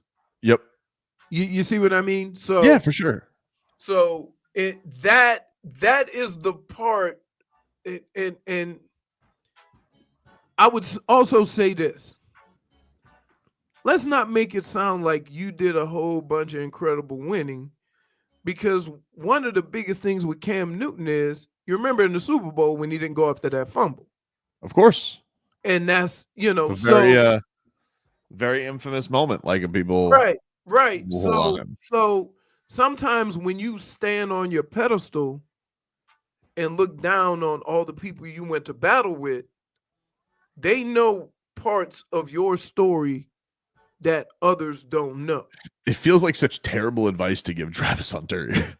It does. It feels like it's like hey, don't. Hopefully Travis Hunter was like, you know what I'm not gonna do is say that. But here's he was right, but what he should have did was, you got to go in there and be a positive impact. You got to be the guy who changes the culture. You got to be a guy who helps the transition, because you're going into a bad, you're going into a team that hasn't had a lot of success. And so, but to make it sound like he came into the league as the first pick and was Tom Brady is what the indication that people would take from his comments. And that wasn't the case at all. What else you got in the mixed bag, Marcos? We will continue on in the mixed bag with a little bit more of a interdivision rivalry as opposed to teammates feuding. This time, though, Dak Prescott takes the high road and credits the Eagles for their championship. I feel like we compete with the Eagles and beat them for the most part when we played them. I don't want to say check the record when they're the guys holding the trophy right now. So credit to them. They've earned it and they deserved it by all means. But, yeah, very close, especially even watch the NFC game, the NFC championship. And those two teams that we battle against each and every year a couple of times. And as I said, feel confident about we've gotten a better part each and every time. To see them, to see it in such a dominating fashion, credit to them. It's our turn and it's on us. I would say this is that I don't know. There's a lot of teams who look at the Eagles. Hell, the Rams played them the best that any team's played them all year. Mm-hmm. There's a lot of teams, but let's not be foolish here. There's a lot of teams that said that about Kansas City this year. For sure. Right. And what I would say is the way that game unfolded Sunday, there wasn't a team in the NFL that was beating that. When you say that, it's like when it reminds me of like the Lakers a couple of years ago when the Nuggets made the finals and they're like, it was a close sweep. Right. And I'm like, cool, great, right. Great. Well, awesome. and I think Dak, and he did the right thing. He gave them credit, but he said, look, every game that we played against them, we competed with them. So from our standpoint, right, when we see we competed with the two teams in the division that made it to the NFC Championship, like guys know based on how they played against them that they have a chance. And that's all he was basically saying, that it's not like when teams look at Kansas City in the AFC, you're thinking there's only one or two teams that can compete with them, right? There's a lot more teams in the NFC that feel that they could compete with the Philadelphia Eagles based on how they played them. Again, but that being said, of the 31 teams, nobody was beating that team that played on Sunday. Nobody. What else you got in the mixed bag, Marcos? We briefly mentioned it earlier in the show. Kevin Durant reaches 30,000 points. It was against the Grizzlies, and a fan of Kevin Durant, Ja Morant, had the opportunity to grant KD with the game ball, which I'm not sure you see that very often in basketball. Usually, it's like you score a touchdown with that ball, make sure you save that ball, but yeah, it was kind enough of Ja to grant one of the players that he looked up to the game ball. This is him talking about it after the game. He one of the greats. So I honored him with the ball. He said he ain't care too much about it, but hey, everybody don't get 30K in this league. So hats off to him, and I hope he keep going. We want to see him out here. Make sure you get him that ball. Thanks, Ja. There you go. There's only been 8. There's only been 8 players. I don't know. Let me get the. Go ahead. No, I'm just saying, like, it was a great performance. He's good. Hey, like, and it's really crazy to me that the Suns went down the path of really like getting close to trading him and being in that position. Like, I don't know, man. I don't know what's going on over there in Phoenix. Because very clearly their whole genius in all this, like, think about how crazy the Suns situation is, right? They really spent like this entire thing, their little their whole little move that they tried to pull with Jimmy Butler, all on the hopes that they could bully Bradley Beal into taking for waiving his no trade clause. Like, they made all these promises that they couldn't keep in the midst of all this because they really thought that they could get Bradley Beal in a situation where he would waive his no trade clause, which he was never going to do. And honestly, if you guys paid attention to anything and the way that he behaved and wanted to leave Washington, like, he never really was pushing the gas pedal to get out of Washington. And basically until they told him, hey man, we're rebuilding. We want you out of here. And so I'm just sitting here thinking how hilarious it is that, wait a minute, you guys were basically doing this for 2 months, right? While the Miami Heat were sitting here dealing with all the Jimmy stuff and suspending him left and right. You guys were on the other side of that thinking to yourselves, I can't believe this Bradley Beal's not going to waive his no trade clause. And your answer to that was, we should trade Kevin Durant. And we should also make sure Kevin Durant finds out from Twitter, and that's going to go over well because, Kevin Durant notoriously has things go well with him when he sees a ship sinking in a franchise. Yep. Like, I don't understand what that dude is doing over there. All right. And I'm not here to poke and say, because I understand Miami's got its own issues right now, but just because they were linked with all this, I can't believe that their ripcord moment was, man, I can't believe Bradley Beal didn't waive that no trade clause he said he wasn't going to waive. Let's trade Kevin Durant. And now Kevin Durant is sitting here and is like, he's so rats off a ship. This team is not very good. And they're just in this crazy situation of like, wow, we're going to end up here stuck with Bradley Beal. And then Kevin Durant's going to walk on us eventually. So I don't know, man. I found all of that stuff really, really funny. I can't believe that they got to that point where, like, you got Kevin Durant and you were sitting here and being like, no, don't worry. Bradley Beal's going to waive that no trade clause. And Bradley Beal's like, oh. Bradley Beal's agent literally came out. Leroy, every week, his agent was on the record saying Bradley Beal is not waiving his no trade clause. He's not doing it, not going to do it. And you had these people being like, he's going to do it. And finally, they're just like, man, I can't believe he didn't do what he said he was going to do. Right. I'm like, what? Crazy to me, dude. So I have the list of what, the 30,000 scores. But this is the player to reach 30,000 or more. So it becomes a little confusing here, because it doesn't give you how fast they did it. You know what I mean? Gotcha. No, he's not. It says LeBron's the youngest. Um, LeBron, Kareem, Karl Malone, Kobe, Michael Jordan, Dirk, and Wilt. You're welcome. Wilt Thanks, is man. the quickest though. Yeah. See, that's not the quickest. Nope. Wilt did it in 941 games. Jordan did it in 960 games. But the list I'm saying, it shows all of their, numbers. We'll take a break. Get you caught up with your headlines. More to come after this.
Welcome back, everybody. Tobin and Leroy here with you, 560 WQAM. Take you guys up until 2 here on the program. Let's get to our headlines brought to you by Doral Kia. At Doral Kia, choose over 500 new Kia miles in inventory, the Sportage, the Sorento, and the Telluride. Remember, when it comes to Kia, the great deals are at Doral Kia. Heat back on the hardwood tonight against the Oklahoma City Thunder. Erik Spoelstra discussing after last game all 3 of his new players. This is what Spo had to say on the new acquisitions after their ass kicking that they took in the hands of the Celtics. I see the potential in all 3 of them. I think they can be big time value adds, to what we're trying to do. We want to get them as comfortable as possible. I think Wiggs, once he gets really comfortable, you can see, that the areas that he can help on both ends of the court. But he's a weapon, offensively. Defensively, he can really move. He has that kind of length and unique ability to move laterally. And then the other 2 guys, they'll fit right in defensively with what we're doing. All right. They got a big challenge tonight, of course, against Oklahoma City. They're a 13.5-point dog. And possibly without Tyler Herro tonight, we're keeping an eye on that with the BGs. What the hell I was reading up on stuff. Yeah. I didn't realize there were people that had a problem with Serena crip walking. Okay. Like Drake fans, like this honk over here. No. This dude who's in the bag for like Whitlock and other people. I mean, I don't want to. Dude, tell what genius did he hit us with? No, it's not even that. It's just that I don't like. We live in a world now where we just need to lighten up, right? Like, yeah, I didn't even know. I said I didn't even realize that was her because she had lost so much weight, right? Then I realized, Kendrick Lamar is getting back at Drake. If you don't understand the whole story, then it kind of doesn't have its place, right? But if you get the big picture of why she was doing it and the whole Kendrick Lamar thing, then it's hilarious. And that's how I was. I mean, move on. You got kids and a husband already. Jesus Christ. Listen, don't be mad because your guy got. Nah. Over and over. War's not over yet. Not? He's lost a lot of battles in a row. Dude, I'm pretty sure it's over. Oh, no, dude. It's not over. Sunday was a 10-8 round.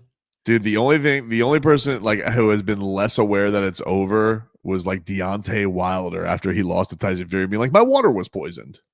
Exactly. It was a little, the in-ring gear was a little heavy as I was walking to the ring. Yeah, you shouldn't be a skinny dude wearing 75 pounds of jewelry.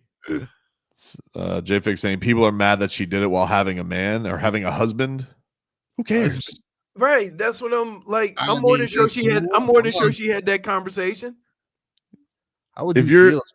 If you're person that you're married to and the mother of your kids wants to do something to get mad at somebody she's petty with, and also being an uber famous person that probably rolls in a lot of different circles around the world than us normies do, I think it's fine. I think the guy's gonna be fine. Yeah. And listen. Also, correct me if I'm wrong, because again, I'm not up on this whole beef, but just so I'm clear here, Drake, who also didn't move on from a relationship that he's with Serena, correct? He has made several references to her in songs that live on forever, Frog Boy, where he's taking shots at Serena Williams. Taking shots at her. I believe that is. No. I just want to be clear here. So he can do it. He can do it, and he's moved on to plenty of other relationships and new squeezes. Yeah. But Serena wants to get a little petty bag and be like, but she has a husband. What are you, like a baseball nerd? Like that is like any dude who is commenting on something like that, like, so let me get this straight. If your significant other had songs of shame written about her and she wanted a little get back on the highest platform known to man, basically at a man's fame funeral, you guys would have an issue with it.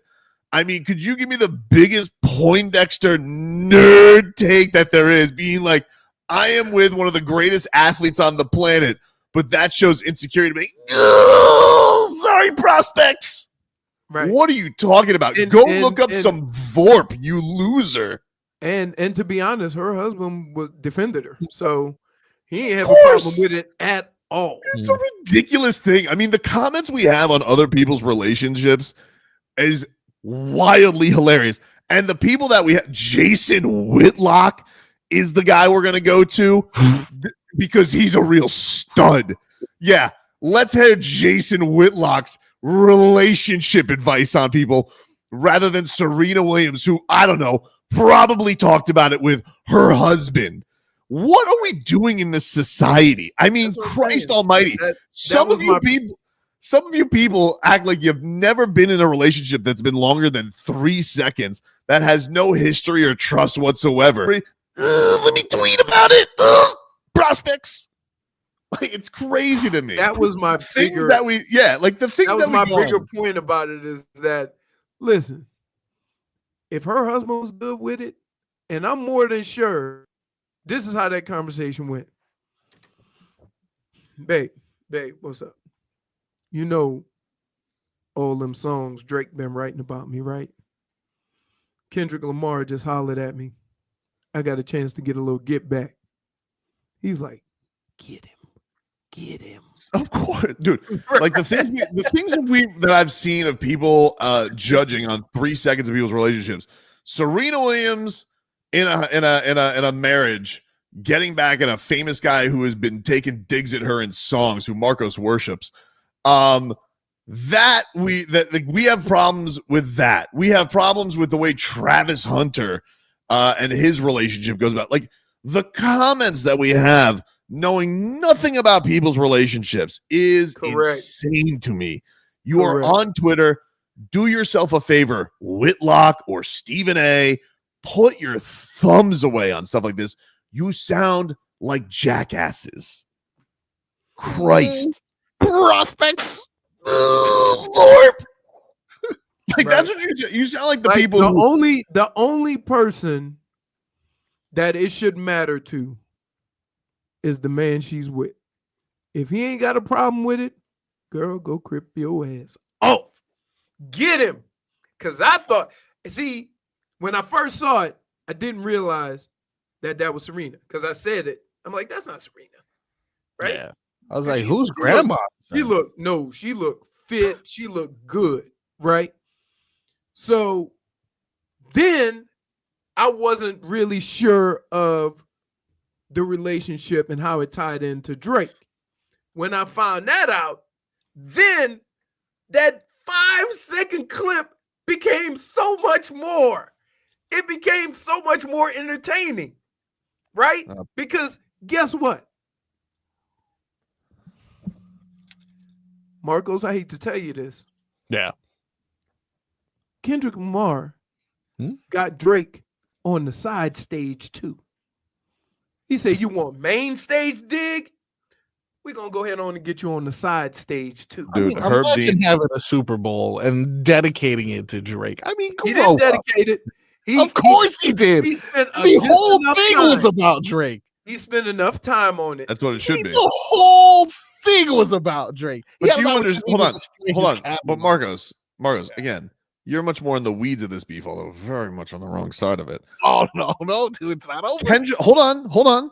Kendrick Lamar was antagonized by Drake to come out on this beef. Multiple songs. And then he got hit with the flying knee. And listen, if Herb Dean was here, this fight would have been stopped 9 rounds ago. It's so over. It's but so like, over. how many rounds is this fight? Because you keep saying, wait. Your dude is concussed and on the floor. I mean, how many rounds are in a good trilogy? Oh, this is 36 rounds, like aren't 4 fights deep. Oh no, dude. This is maybe fight number 2. There's He didn't 36 even rounds but, in a but he good didn't trilogy. even listen. Drake came out, right? Kendrick responded. We haven't seen pictures of Drake. We haven't heard from Drake. None. Did Drake go to the Grammys? You're not paying attention. Did That's Drake why. go to the Grammys? No, because he's too busy touring in Australia at the moment. He's too busy doing sold-out shows down under. As soon as that music started, when Kendrick Lamar went up and got that Grammy, the cameras would have been on Drake. Even the koalas know he lost this beef. Yeah, the koalas. By the way, Drake now has surpassed. The koalas. They're shaking their little koala asses to Kendrick Lamar. Drake now has 1 billion Spotify streams in 2025. By the way, it becomes the first rapper to do so. But Kendrick Lamar has a song that was played 3 billion times. The same Spotify that Drake is suing because they're gassing up numbers. Look, refs cheat sometimes, but all right, we got L. Take the L. We got an update from Heatland on the status of Bubble Guts. It's not over yet. Back after this. The Heat are back in action tonight.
got into you?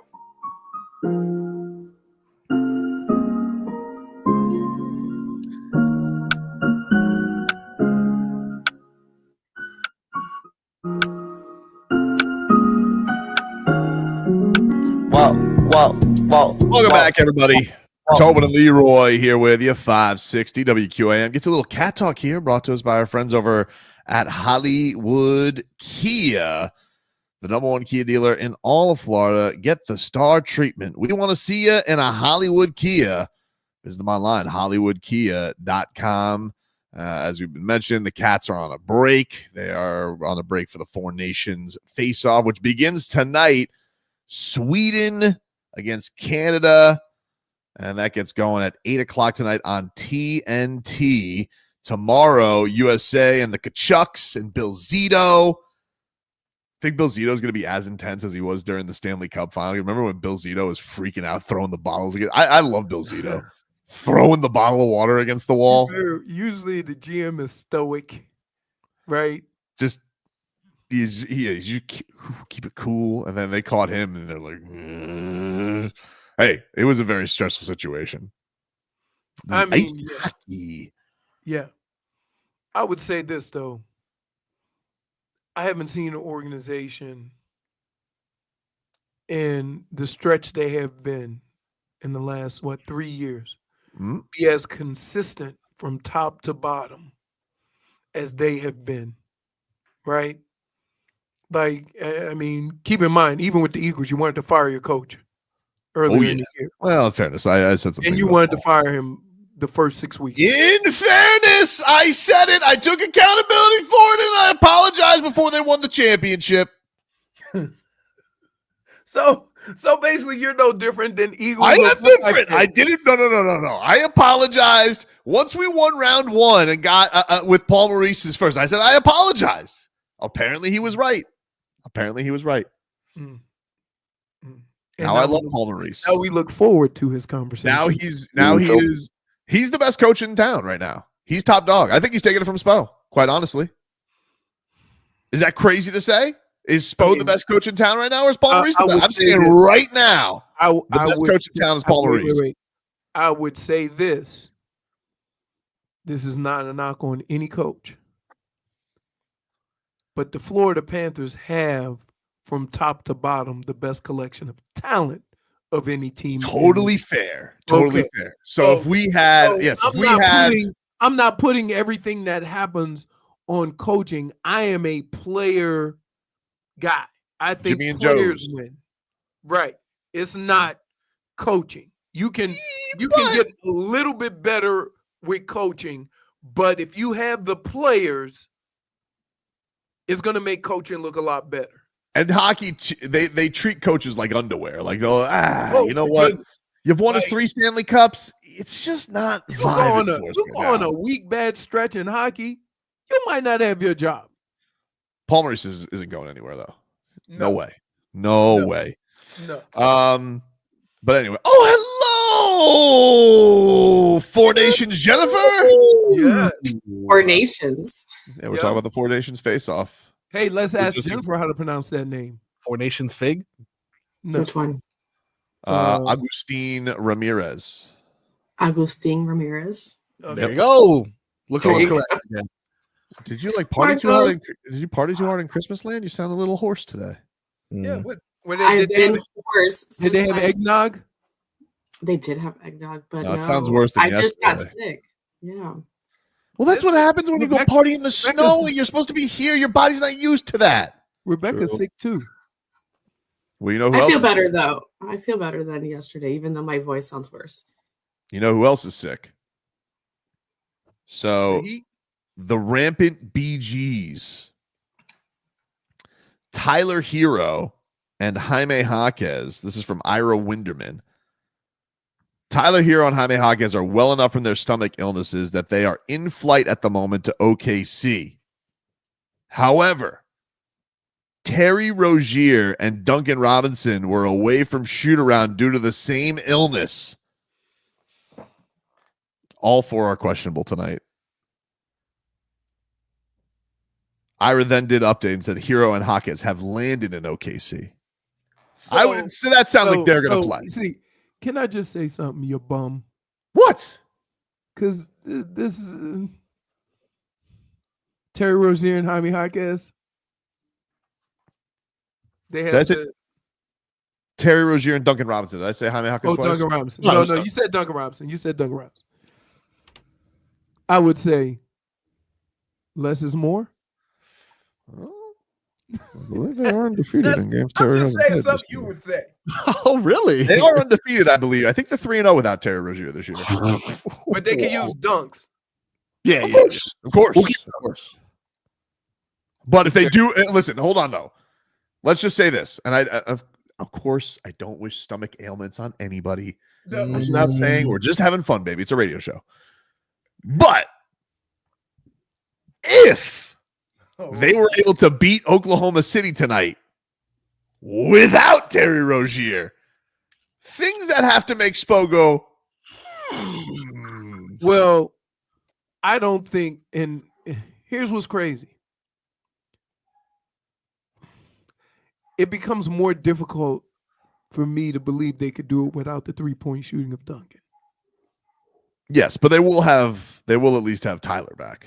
Although Tyler's been in a little bit of a shooting slump. Yeah. I mean, but the whole point that I was making about a superstar on the team, he hasn't been shooting well, but he's still been getting his numbers. Yep. And I think that's the most important thing when you look at the stars on every other team, the number ones on every other team, that sometimes and some nights it's not efficient, but they still get their 25 to 30. And I think the last couple of games, Tyler hasn't been as efficient, but he's been getting to the foul line more. So that means he's aware of where his struggles have been on that night. And he's found other ways to make sure he gets those points. The other big thing is, I mean, he is essentially the Heat's point guard. So, like they'll have a better facilitator out there, especially to set everybody up. So that'll be huge. I like Mitchell. I like what he did with the ball. It's just a thing of getting used to it. I don't understand why you have two guys who work really well with Kalel, and that is Duncan and Tyler.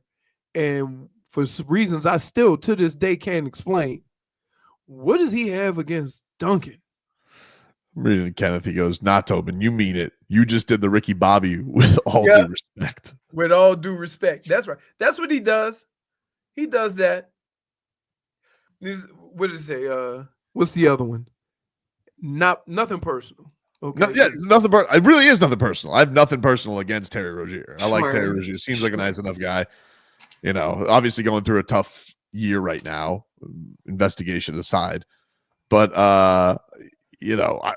the real question I have here is, what the hell is this illness that's sweeping through the Heat? Like, I know we joked about the Gala. Like, was it the Gala? Is this just like, am I going to get this? I was in that locker room. What did they eat there? What was on the menu? I don't know. But I hope I was in that locker room. I don't want to catch it. I mean, I was only there for like 15 minutes, but geez, Andrew Wiggins, it took long enough. So like we're sitting here and I don't want to make sure that I don't get the BGs in the middle of the show. Well, the good news is you're home. That's true. The Coyote hitting the painted cliff. Did he paint the cliff or he went over the cliff and then realized there was no cliff left? He ran into the rock. Yeah. You paint the mountain to make it look like a train tunnel. You run off the cliff. The anvil falls on your head. We know. What happens if the coach gets Wile E. Coyote always has diagrams of how it's supposed to work. right? Like that's Spo. That's Spo this year. All of a sudden, he's dumb enough to fall for this all the time, but smart enough to draw up diagrams of how it should work with the rate of fall versus the speed and all this stuff. And then he looks on the train tracks and sees the light and always get run over by a train. Karen says the Heat suffer from bubble guts. The Dolphins suffer from bubble screens. Oh, I've seen enough of those. Oh, man. Witcher. We'll take a break. When we come back, our favorite Wednesday game. Back after this. We got ice hockey. Afternoons of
Rats off a ship. Welcome back, ladies and gentlemen. Tobin and Leroy here with you. The Renaissance Festival is back in South Florida, and WQAM has your chance to win tickets to travel back in time to the 16th century. More than 100 artisans selling their crafts and more than 100 performers. For your chance to win, go to WQAM.com on the contest page and register to win those tickets to the Renaissance Festival. All hail Lord of the Murdering, Jennifer Figueroa, as she steps to the mic for Rats Off a Ship. It's a beautiful introduction, Tobin. Thank you very much. Yeah, or should I say Sir Tobin? Oh, I couldn't take that honor. It's too much. Too much. Sir Froggiest, the Froggiest. I'm actually going to be going. I'm going to go to the Renaissance Festival. Are you really? I have a friend who's doing the videography for them, so I'm going to give me a turkey leg. Leroy, the way you were selling them, I'm going to bring my mustard.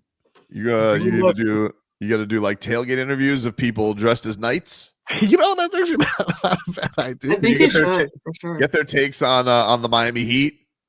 Yeah, I will. I'll travel back in time to the last time the Dolphins won a playoff game, and I'll ask everybody there.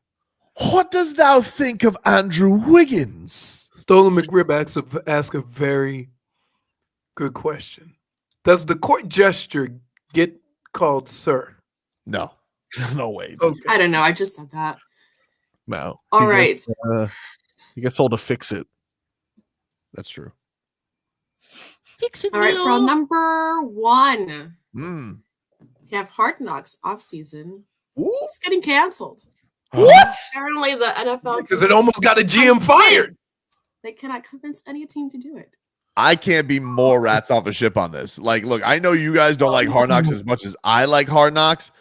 This was my favorite Hard Knocks ever. I loved off-season Hard Knocks because of the whole Saquon thing. I loved it. I loved it when it was happening. I thought it was fascinating television.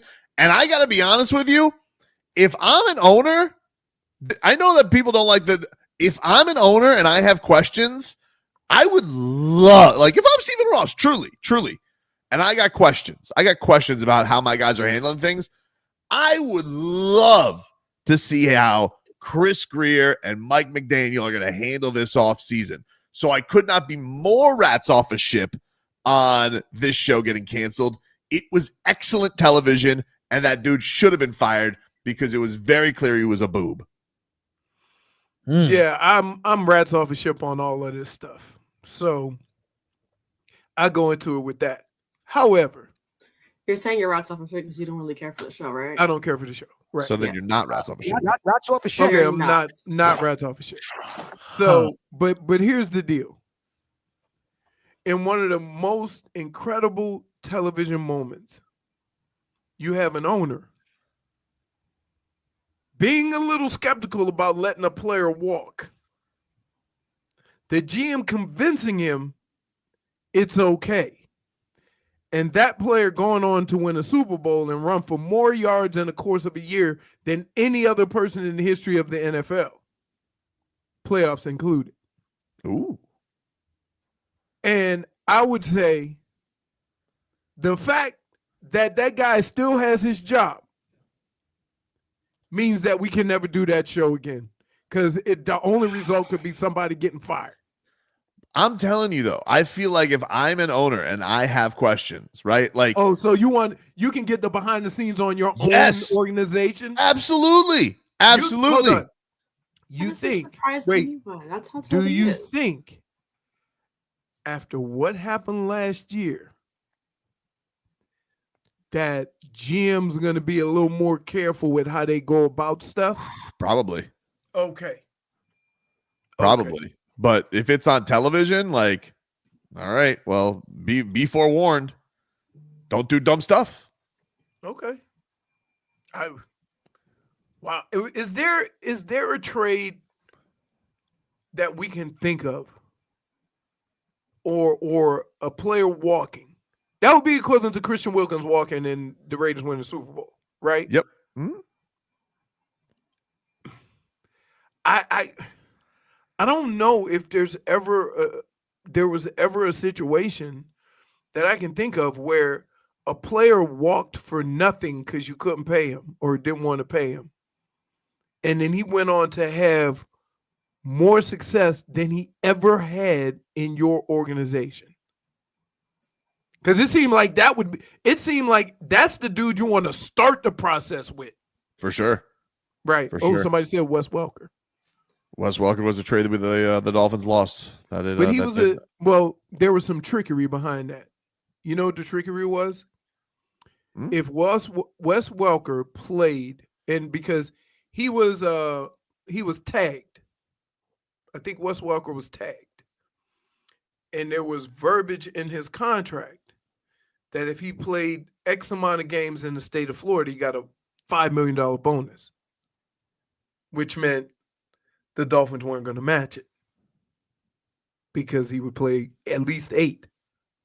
So that's how the verbiage of the contract is what did that. It wasn't a situation where the Dolphins actually said, no, we're not matching it. They could. It's still not even with Wes Welker though. It's still not in the same realm as Wes Welker as Saquon, right? Because they did. I don't think Wes Welker ever won a Super Bowl. I think that he was in the losses.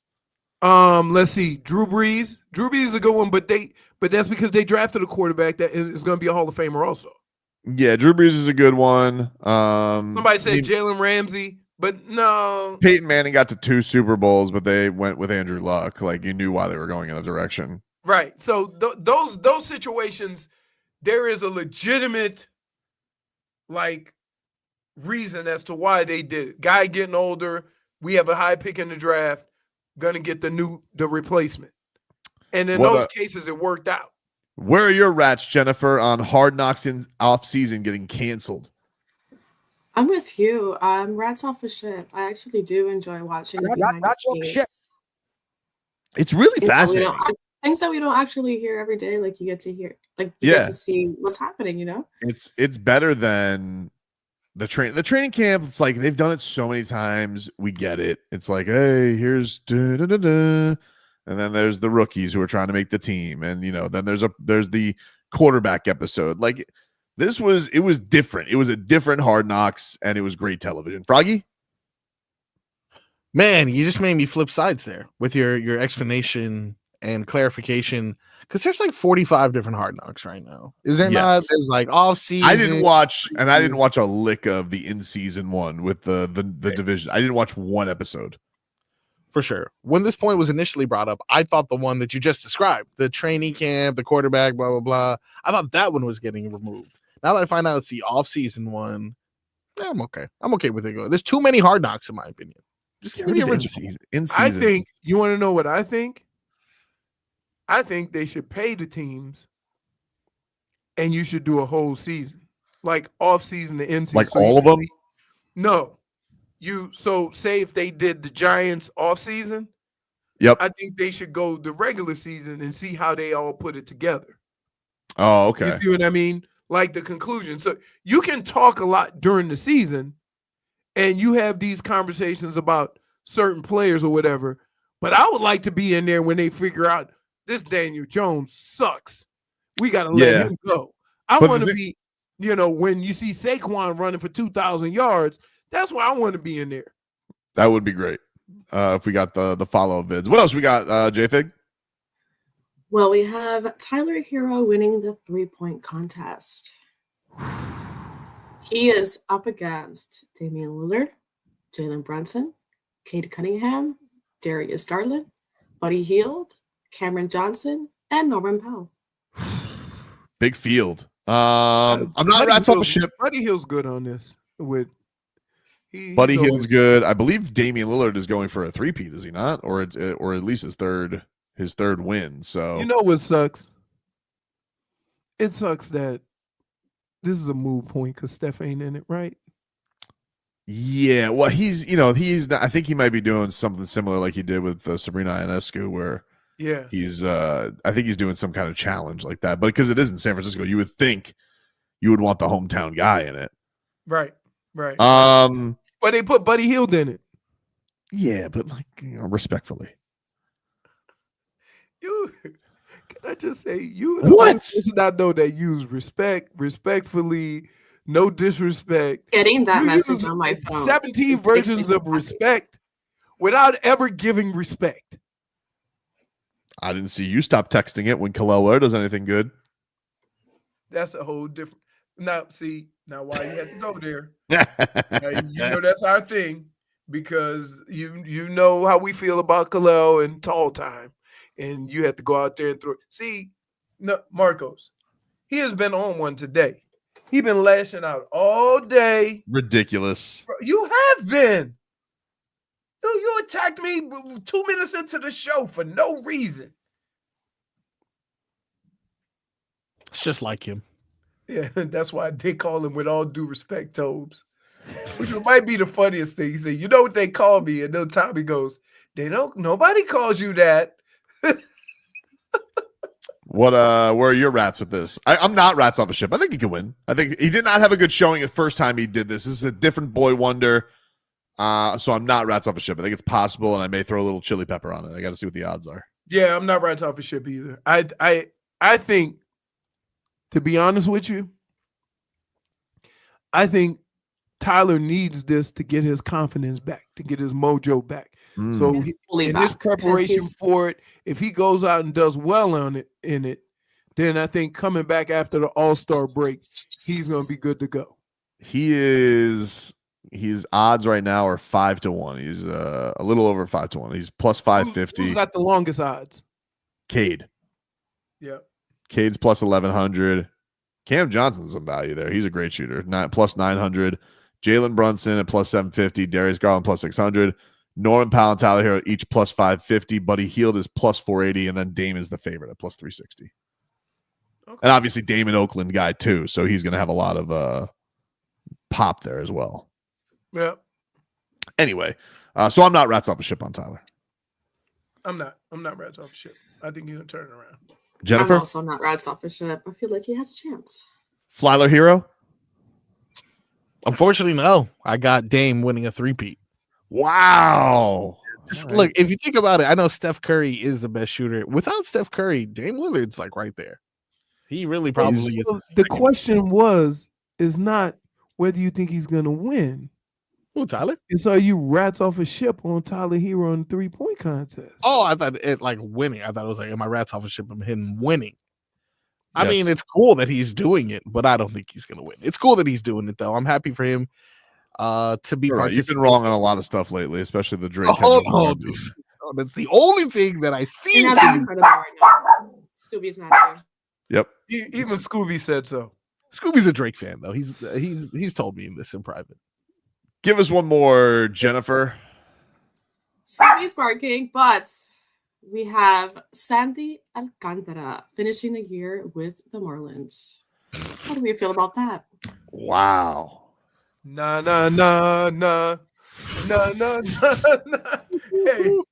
Hey, soon as that dude throw a strike, he gonna get traded. I'm with you. I'm rats. I don't want that to happen. Obviously, I'd love Sandy to finish his career with the Marlins. He signed an extension with the Marlins, but I can see Peter Bendix and those glasses behind a bush right there at Jupiter. He's already writing the prospects. You know, like he's probably down at like Astros camp, touring the Astros prospects right now, thinking about who he can trade him for. So unfortunately, I'm rats off a ship on him finishing the year with the Marlins. I feel like as soon as they can get a big bite on the hook, they're trading his ass. Somebody says, Karen S. Scooby just released a diss song called Bark Like Us. He's still going at it too. See? Impressive. Pretty sure that he said Drake sucks and dog. Aggressive. Him He and did. Kendrick. Actually, right now he just went. Scrappy little pups. Kendrick Lamar is tiny, by the way. Yeah. He's tiny. He is. Oh, His yeah. little bell-bottom jeans. Can't believe But it. he's a little cutie patootie, like everyone's saying. Just want to pinch his cheeks. I do want to pinch his cheeks. yeah. Kendrick's little angry. Look, he's angry. They not like us. They not like us. Marcos. It's his only move. His only move is to sing the song. That's it. That's it. Which you know he has other hits, right? I wouldn't know, not based off the Super Bowl. He played 15 minutes worth of songs before he played. They not like us. But I could do that. Yeah, I could do that entire bit for you with Drake too. Get split. Like it's and you do that with anybody's song. You can do that. It's so true. It's so true. Grow up. Everybody, Rats, Leroy for Sandy sticking with the fish. I mean, I'm Rats off a ship. He's gone. As soon as that guy throws one bit of heat, like God forbid if he start that first week and he beat Skeen, or is it Skeen or Skeen? No, you got it, Skeen. Out. They ain't gonna pitch him again. Jennifer? I wouldn't want that to happen. So I'm just going to go ahead and be positive, saying not Rats off a ship. Okay. Hey, listen, I hope that is the case. What about you, Froggy? I'd like to congratulate him on becoming a Dodger and winning the championship. Rats off a ship. He's gone, I mean, it seems like, but I would say this. It does seem like the Marlins are a farm system for New York. Right? Oh, yeah. It's so, annoying. like, I don't know how that's going to work out. Because it always seems like whenever there's a big trade to be made with some money and prospects, the Marlins tend to go with the Yankees over anybody on the West Coast. We'll take a break here on the show. Final hour coming on up. Back with more after this.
days ago, I was in your sights. You got me alone. All right, welcome back, everybody. Tobin and Leroy here with you, 560 WQAM. Valentine's Day is coming up. We're going to make it easy for you by giving you a chance to win tickets to the Miami City Ballet and a bouquet of flowers for a Valentine's Day performance. It's not bouquet. You know, he's been doing it for 2 days, and I was like, It really has, and it's been bothering me. What do you guys call it?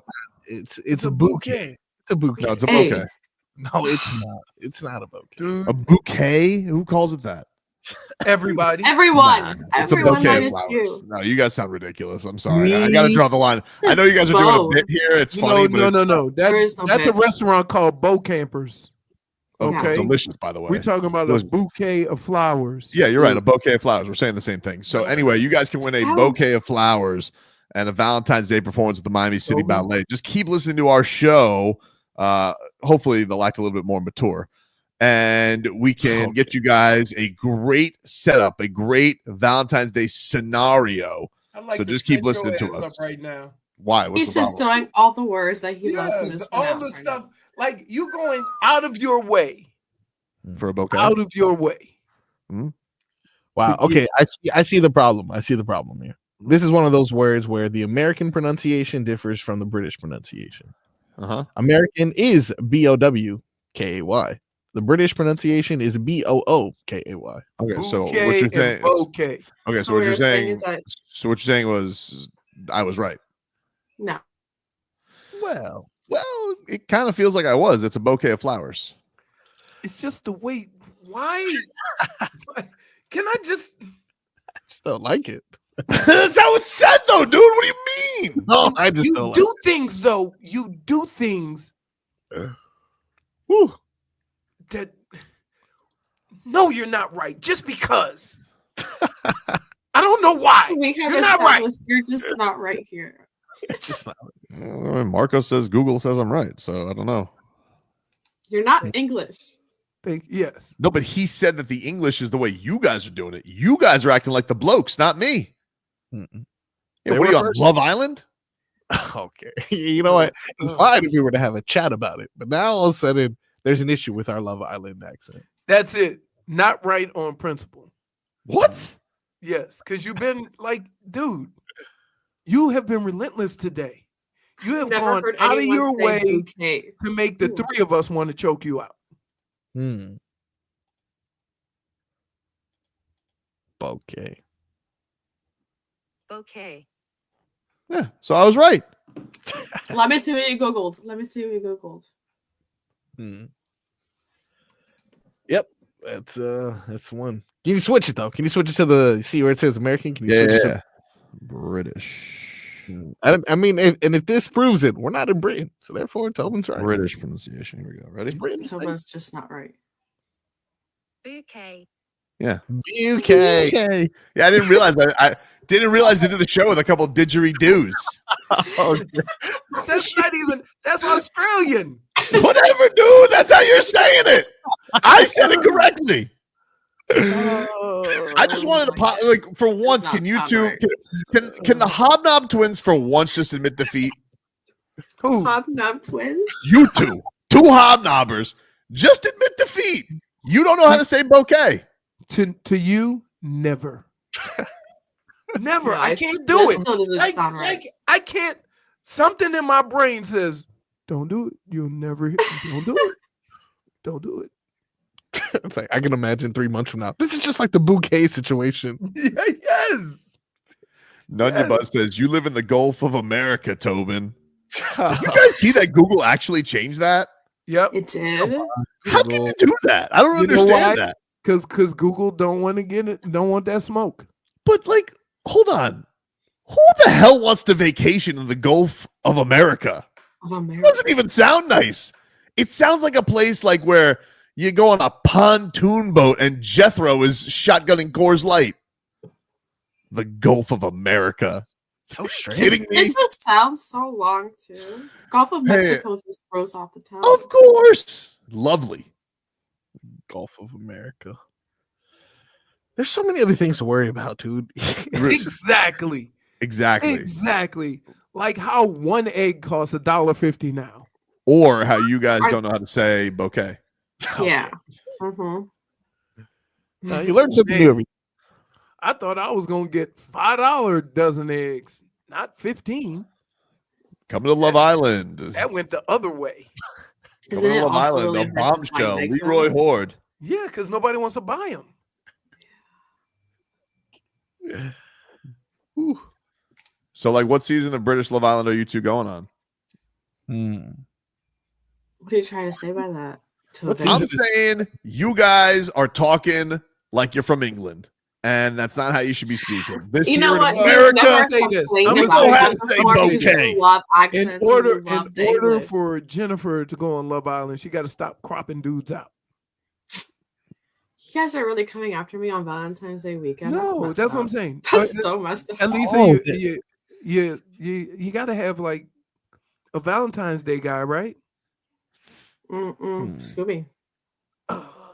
We're going ourselves American They got Bird, Jennifer, over to Love Island, love. I will never go on that show. I don't know. Tell me, do you watch Love Island also? I cannot. I've been watching Love Island All Stars. It Not hasn't been going on. fantastic.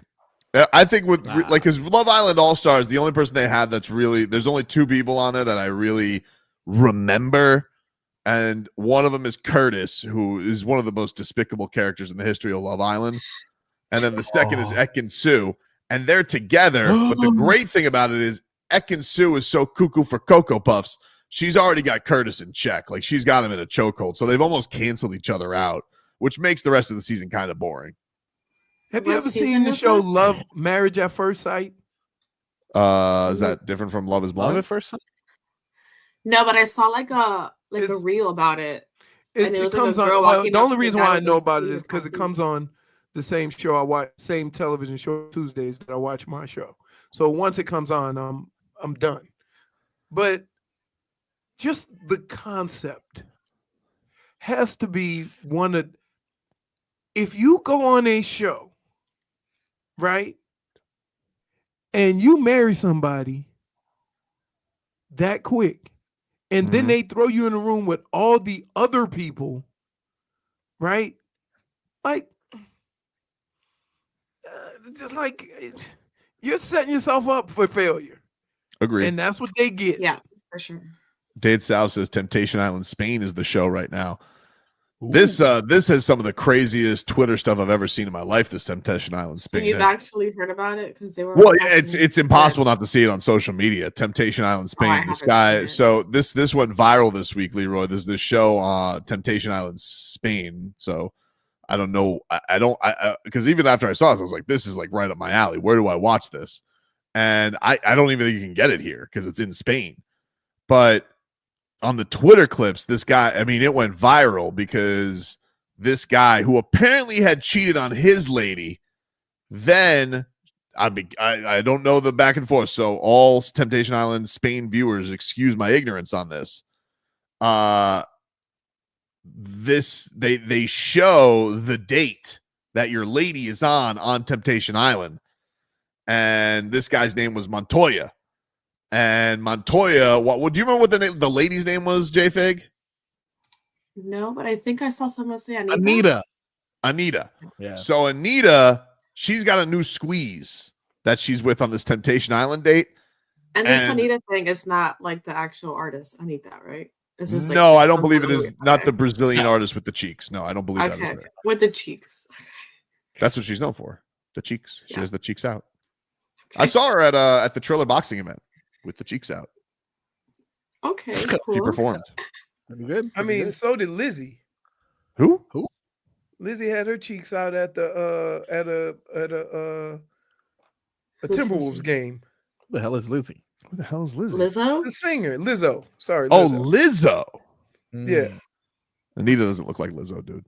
That's why Leroy threw it out there. -1. Anyway, can you continue with Montoya? So Montoya, he's watched. So I guess they gather him around this fire, Leroy, and they have to watch Temptation Island in action. Now, mind you, they're speaking Spanish, so I'm going basically off the clue. But whoever this new squeeze that Anita is with, they're in the bedroom. And my man is watching Anita falling into temptation. Let's just say that. And they show it. And this dude, he has a breakdown. Understandably so. But so much so, they're on some beach somewhere. And the guy, after falling in agony, he's trying to then, I assume, run to the villa that he's at. And he just takes off in the middle of a rainstorm. And they're like, Montoya, por favor. And trying to catch him because he's just run completely off into the distance on a dark beach trying to find his lady who's getting her cheeks, temptated. Don't say it. And all I'm saying, dude, is it looks like the greatest television I've ever seen in my life. So wait. Can't watch it anywhere. So wait. So just use SAP. SAP. If you watch it in Spanish, you use SAP, they'll put English on it. Leroy, it's on Twitter. Oh, okay. I can't get the television show. It's in Spain. So here's the deal. Are you sure there's no way of finding this anywhere? So I don't think so. I looked. I was like, where can I watch this? This is the greatest reality show ever. And nope, it's not anywhere. But the thing is, so apparently there's another clip that's gone viral, and I think he gets some get back at her with a new squeeze that Montoya has. I think it's the same people. And this woman that he's with, she's like Scuba Steve because they're in a pool and she disappears under the pool like Aqua Lady and somehow doesn't come up. And so his lady, who was getting the bed rocked, she's now losing it. It's incredible. So wait. Okay. So this Montoya. So let me get this going on here, dude. In the 5 minutes that I've heard, Marcos is sweating in that. What's temptation? Montoya, who's already been what's going on with a whole bunch of women, like chasing women up and down Temptation Island, right? Yep.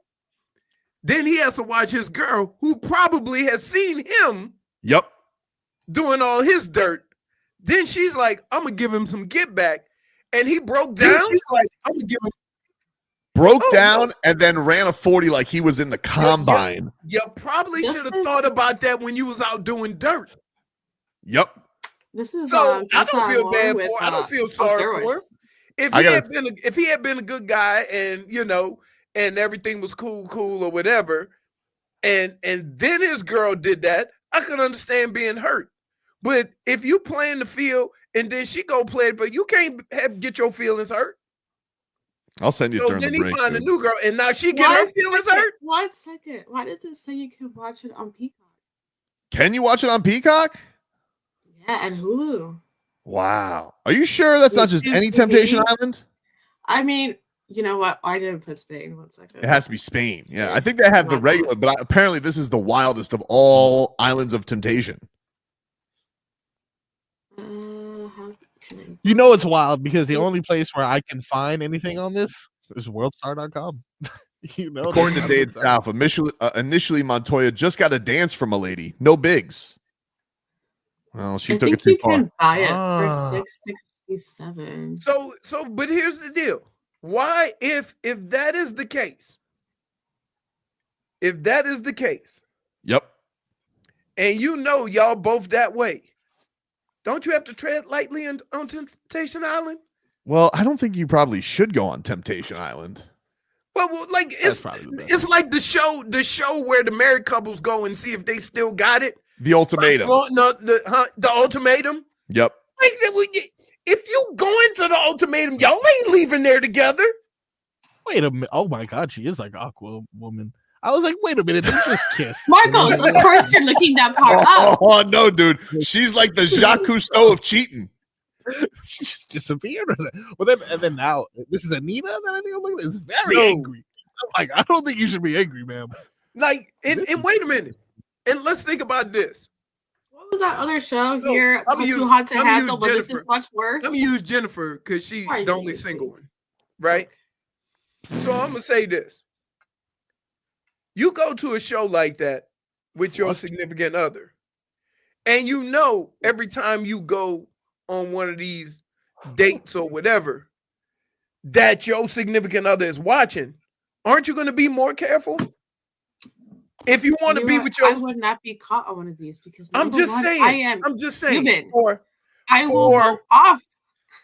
I'm just saying. Crazy. Oh, yeah.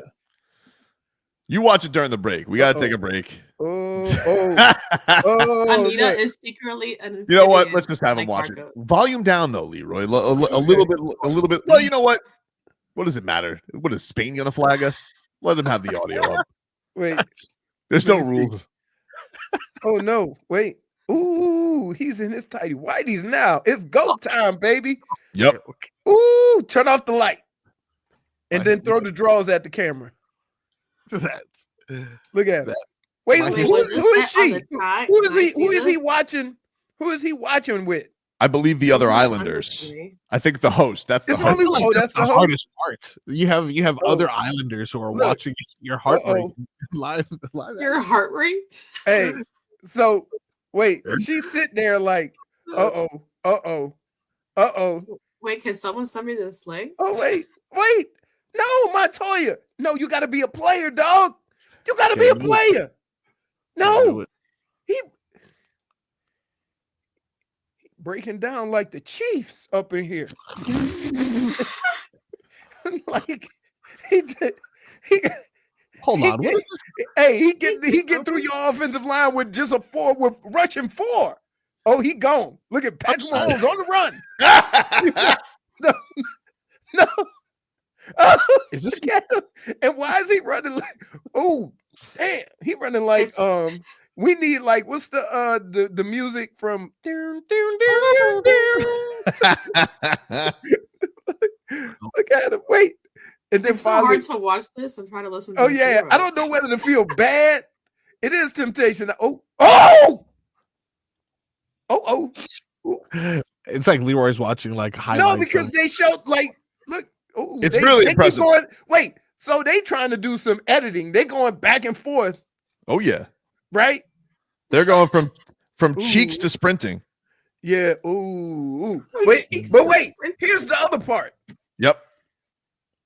If he left just when they start pulled the sheets over, oh yeah, he would have lost his mind if he saw the Humpty dance. Probably, dude. Probably.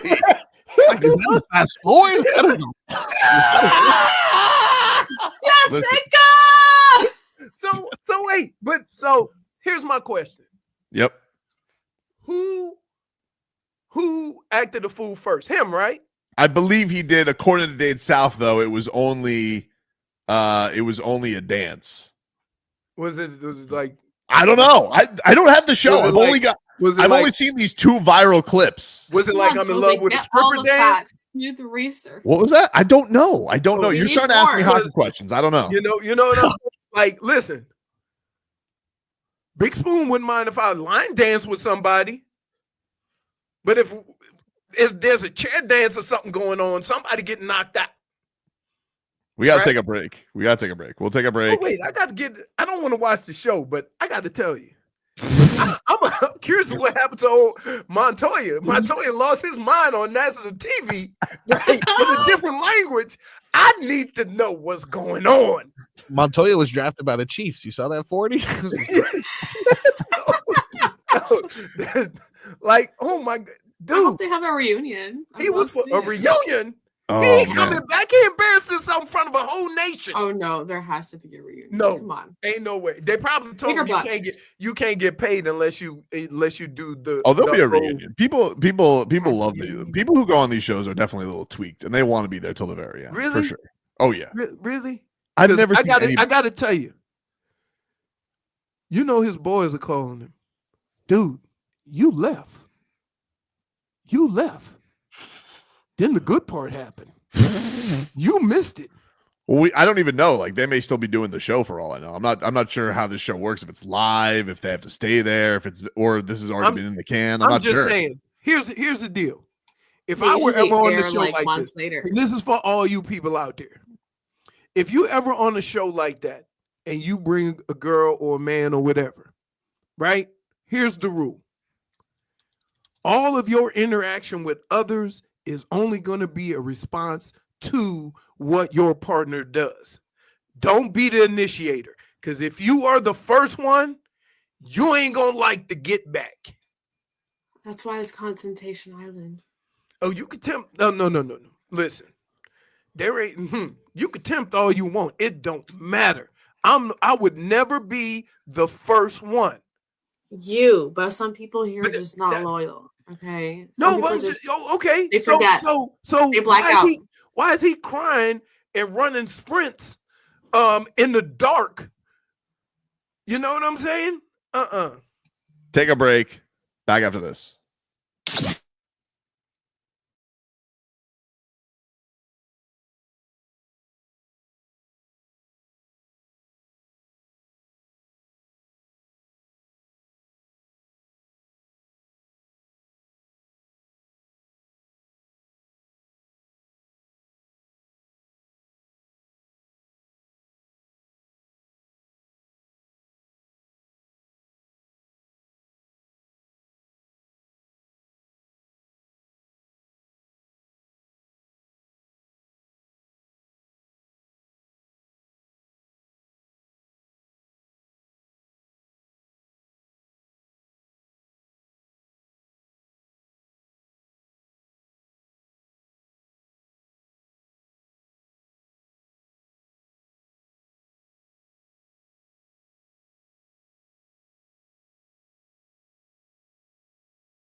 Bum, bum.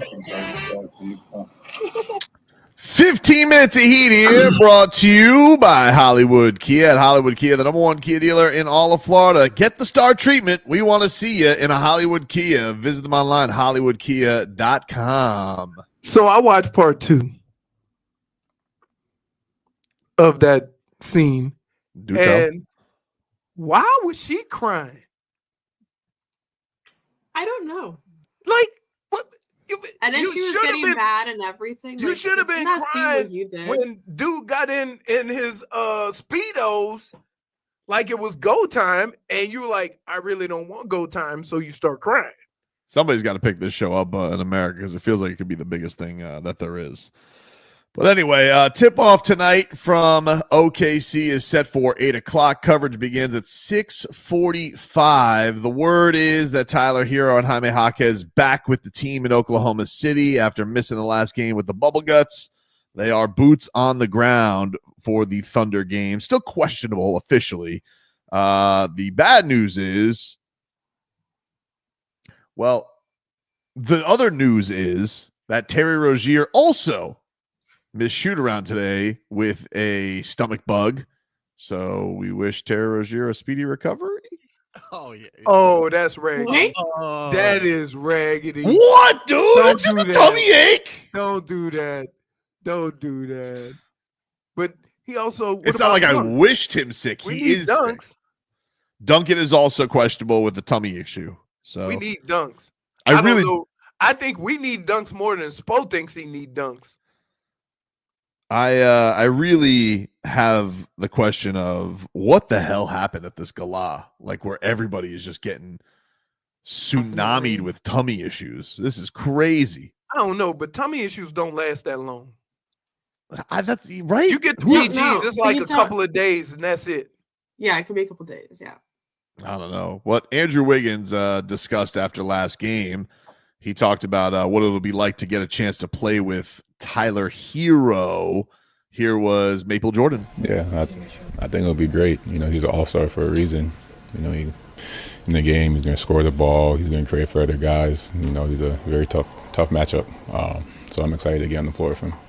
That'll be definitely the version that should be a little bit more clean than it was this last time around. I mean, you get the bubble guts. You'll eat something. It takes 24 hours to actually get through your system. Right. Then you probably have to get some electrolytes in you, and boom, you're good. Like this 2, 3, 4 day thing, that's something more than bubble guts. I guess, but that's what they put. They put stomach illness. So, like, what else am I supposed to go with? Everybody else is getting the same stomach illness. But you could get, you know, a bad tummy if you had the flu. Right? Yeah, I suppose. So, yeah. I don't know, because, like, I got people in here that's sick. Rebecca ain't been to school all week. She even had a fever and stuff like that. Jeez. Right. So. Apparently there's a stomach virus going around. Is there? Well, yeah. I don't get stomach bugs. Well, you're right. If they were all at the gala, like nobody, it doesn't hit you like, you know, you don't have like a digestive system like a boa constrictor for some people. Like it all should have hit them at the same time. Right. Oh, look. Like Bridesmaids, the movie. Right. Look at that. Oh, this dude. is the new bandage. The other one was, whoo. I still can't believe you. How long did that take for them to drain you yesterday? It was like. How did you get that? I don't know. It was like draining and then sopping it up and then cutting. Like she had the knife. All I could see was the tool she was using because I couldn't see my elbow, right? And I'm like, yo, hey, that's longer than the needle. Did they leave like an antibiotic in there, like something that looks like a shoestring or something in there? Yeah, that's the medicated stuff they stuff it with. That makes it grow from the inside out. And then I have to go back tomorrow, and then they'll change everything. But yeah, so when I took it off to change the bandage, because it was like the other bandage, it couldn't soak up no more stuff. Ugh.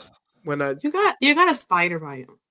when I took off the other bandage, you could see like it looked like my arm was a bomb because it had the little string stick, the wick sticking out of it. I cannot stress this enough. But it doesn't hurt. It doesn't hurt. Like it feels great. It doesn't hurt anymore. So That's I'm awesome. good. More I'm details. good. Although I will say it was, it was uncomfortable. It wasn't painful. It was very uncomfortable.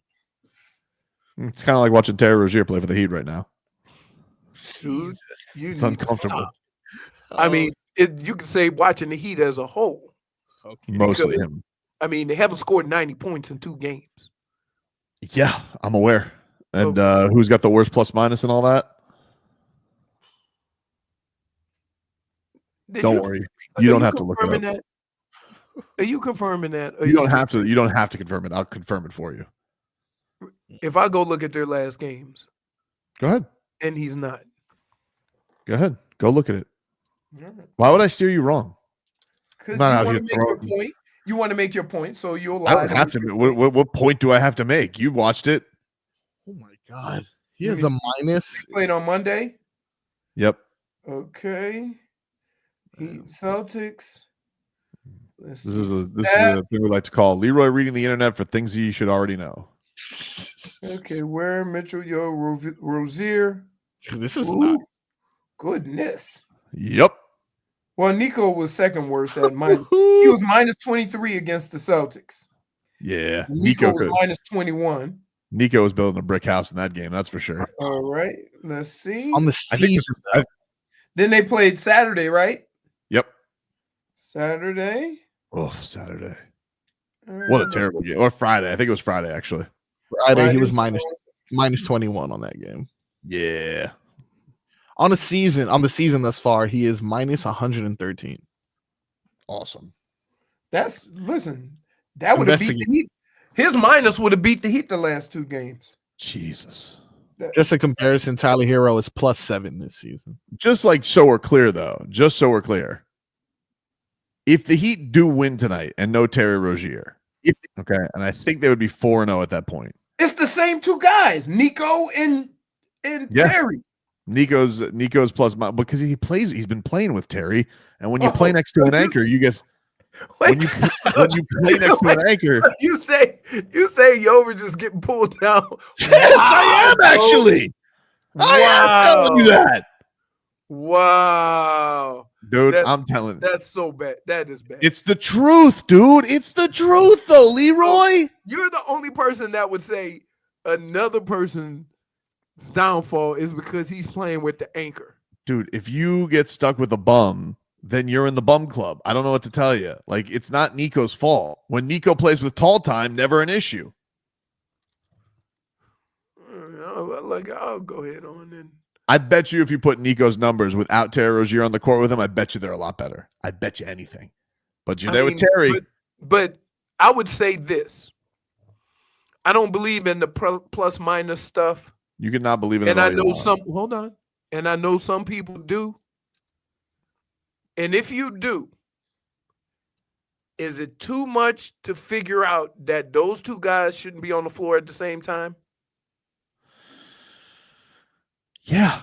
Okay. But I don't know why Erik Spoelstra. I don't want my 2 worst guys, as far as plus minus, being on the court together. This organization can sit here and tell me that they are not just playing him to not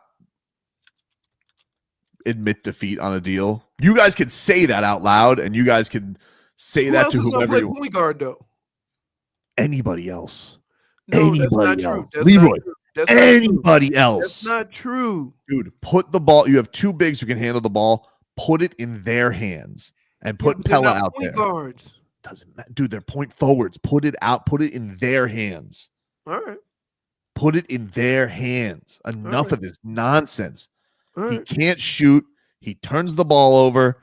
It's over, dude. And by the way, every time they tell him to catch and shoot, he does it for like 2 seconds. He's effective at it. And then he goes back to 9 step back dribbles to clank it off the backboard. That's my favorite is when he pulls off when he tries to do the Harden.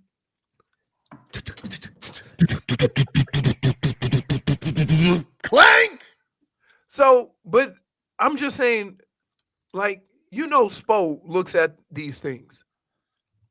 What numbers does he have that think we could still keep trying to use Terry? Probably the same ones that shoved Kevin Love down our throats for 3 months. He's a veteran. You got to turn it around. I believe. It's the same thing. Hey, Kevin Love needs to be in a position where he introduces the elephants. Now, you know what I mean? He's the ringmaster? The ringmaster. Ringmaster don't play with the lions and don't ride the elephants. He just announces. Kenneth says Eric Reed is getting tired of saying Terry is most effective going to the rim on every broadcast. Yeah, because anytime he does the step back, you're like, but he misses layups. He has been missing layups. He's bad around the rim. He has been missing layups, but like when he steps back for 3, if it's not a catch and shoot, if he steps back for 3, it has no prayer of going in.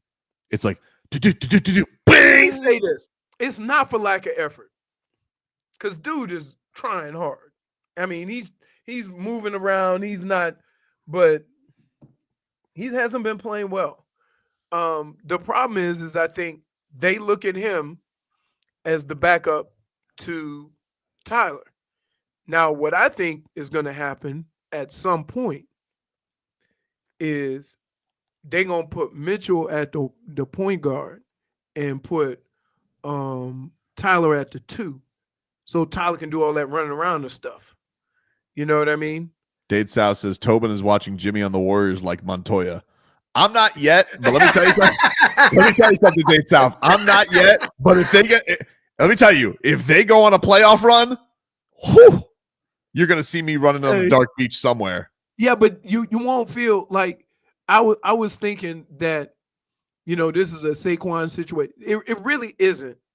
Because of the way it ended. Like, it got to the point there was no place or no way to fix it. So they had to get rid of him.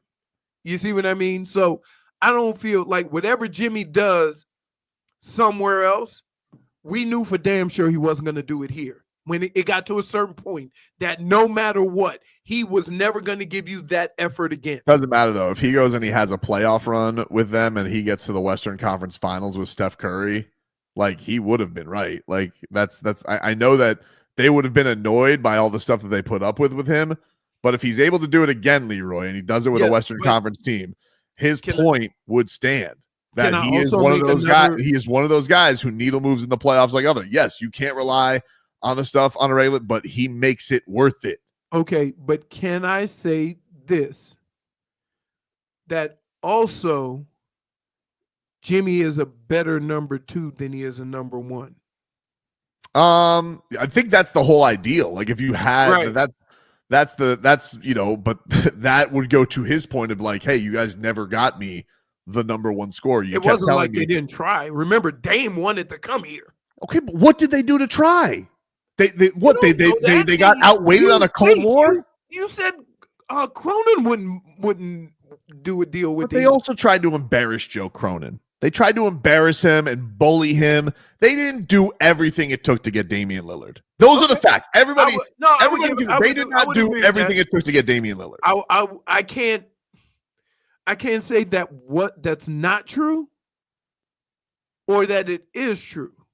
I just know that it got to the point in that whole situation where the Heat were peacocking, saying this is the only place you want to go. This is all you're getting.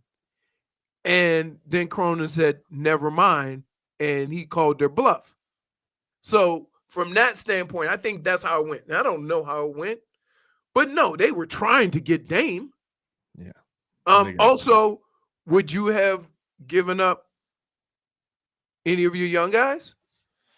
Because you really like Jovic. Mm-hmm. Right? Nobody wanted Tyler. Jaime. Mm-hmm. Where you don't have Khalil. You don't have Khalil at this point. You don't have Khalil yet. So maybe if you stop playing Nico with Terry Rozier tanking his plus minus numbers, maybe I'd feel a little bit better. But you guys still sticking with T-Row, and I want him to get away from him. Hey. What?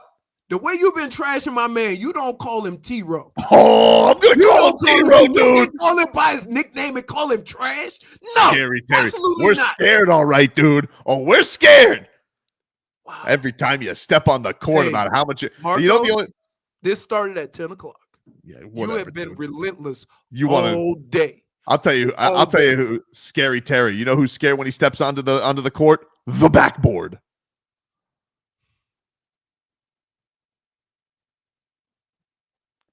Was Terry on the floor with all those single-digit quarters? Yeah, you keep putting him in the fourth quarter. He plays him every fourth quarter. What are you doing? I'm just telling you.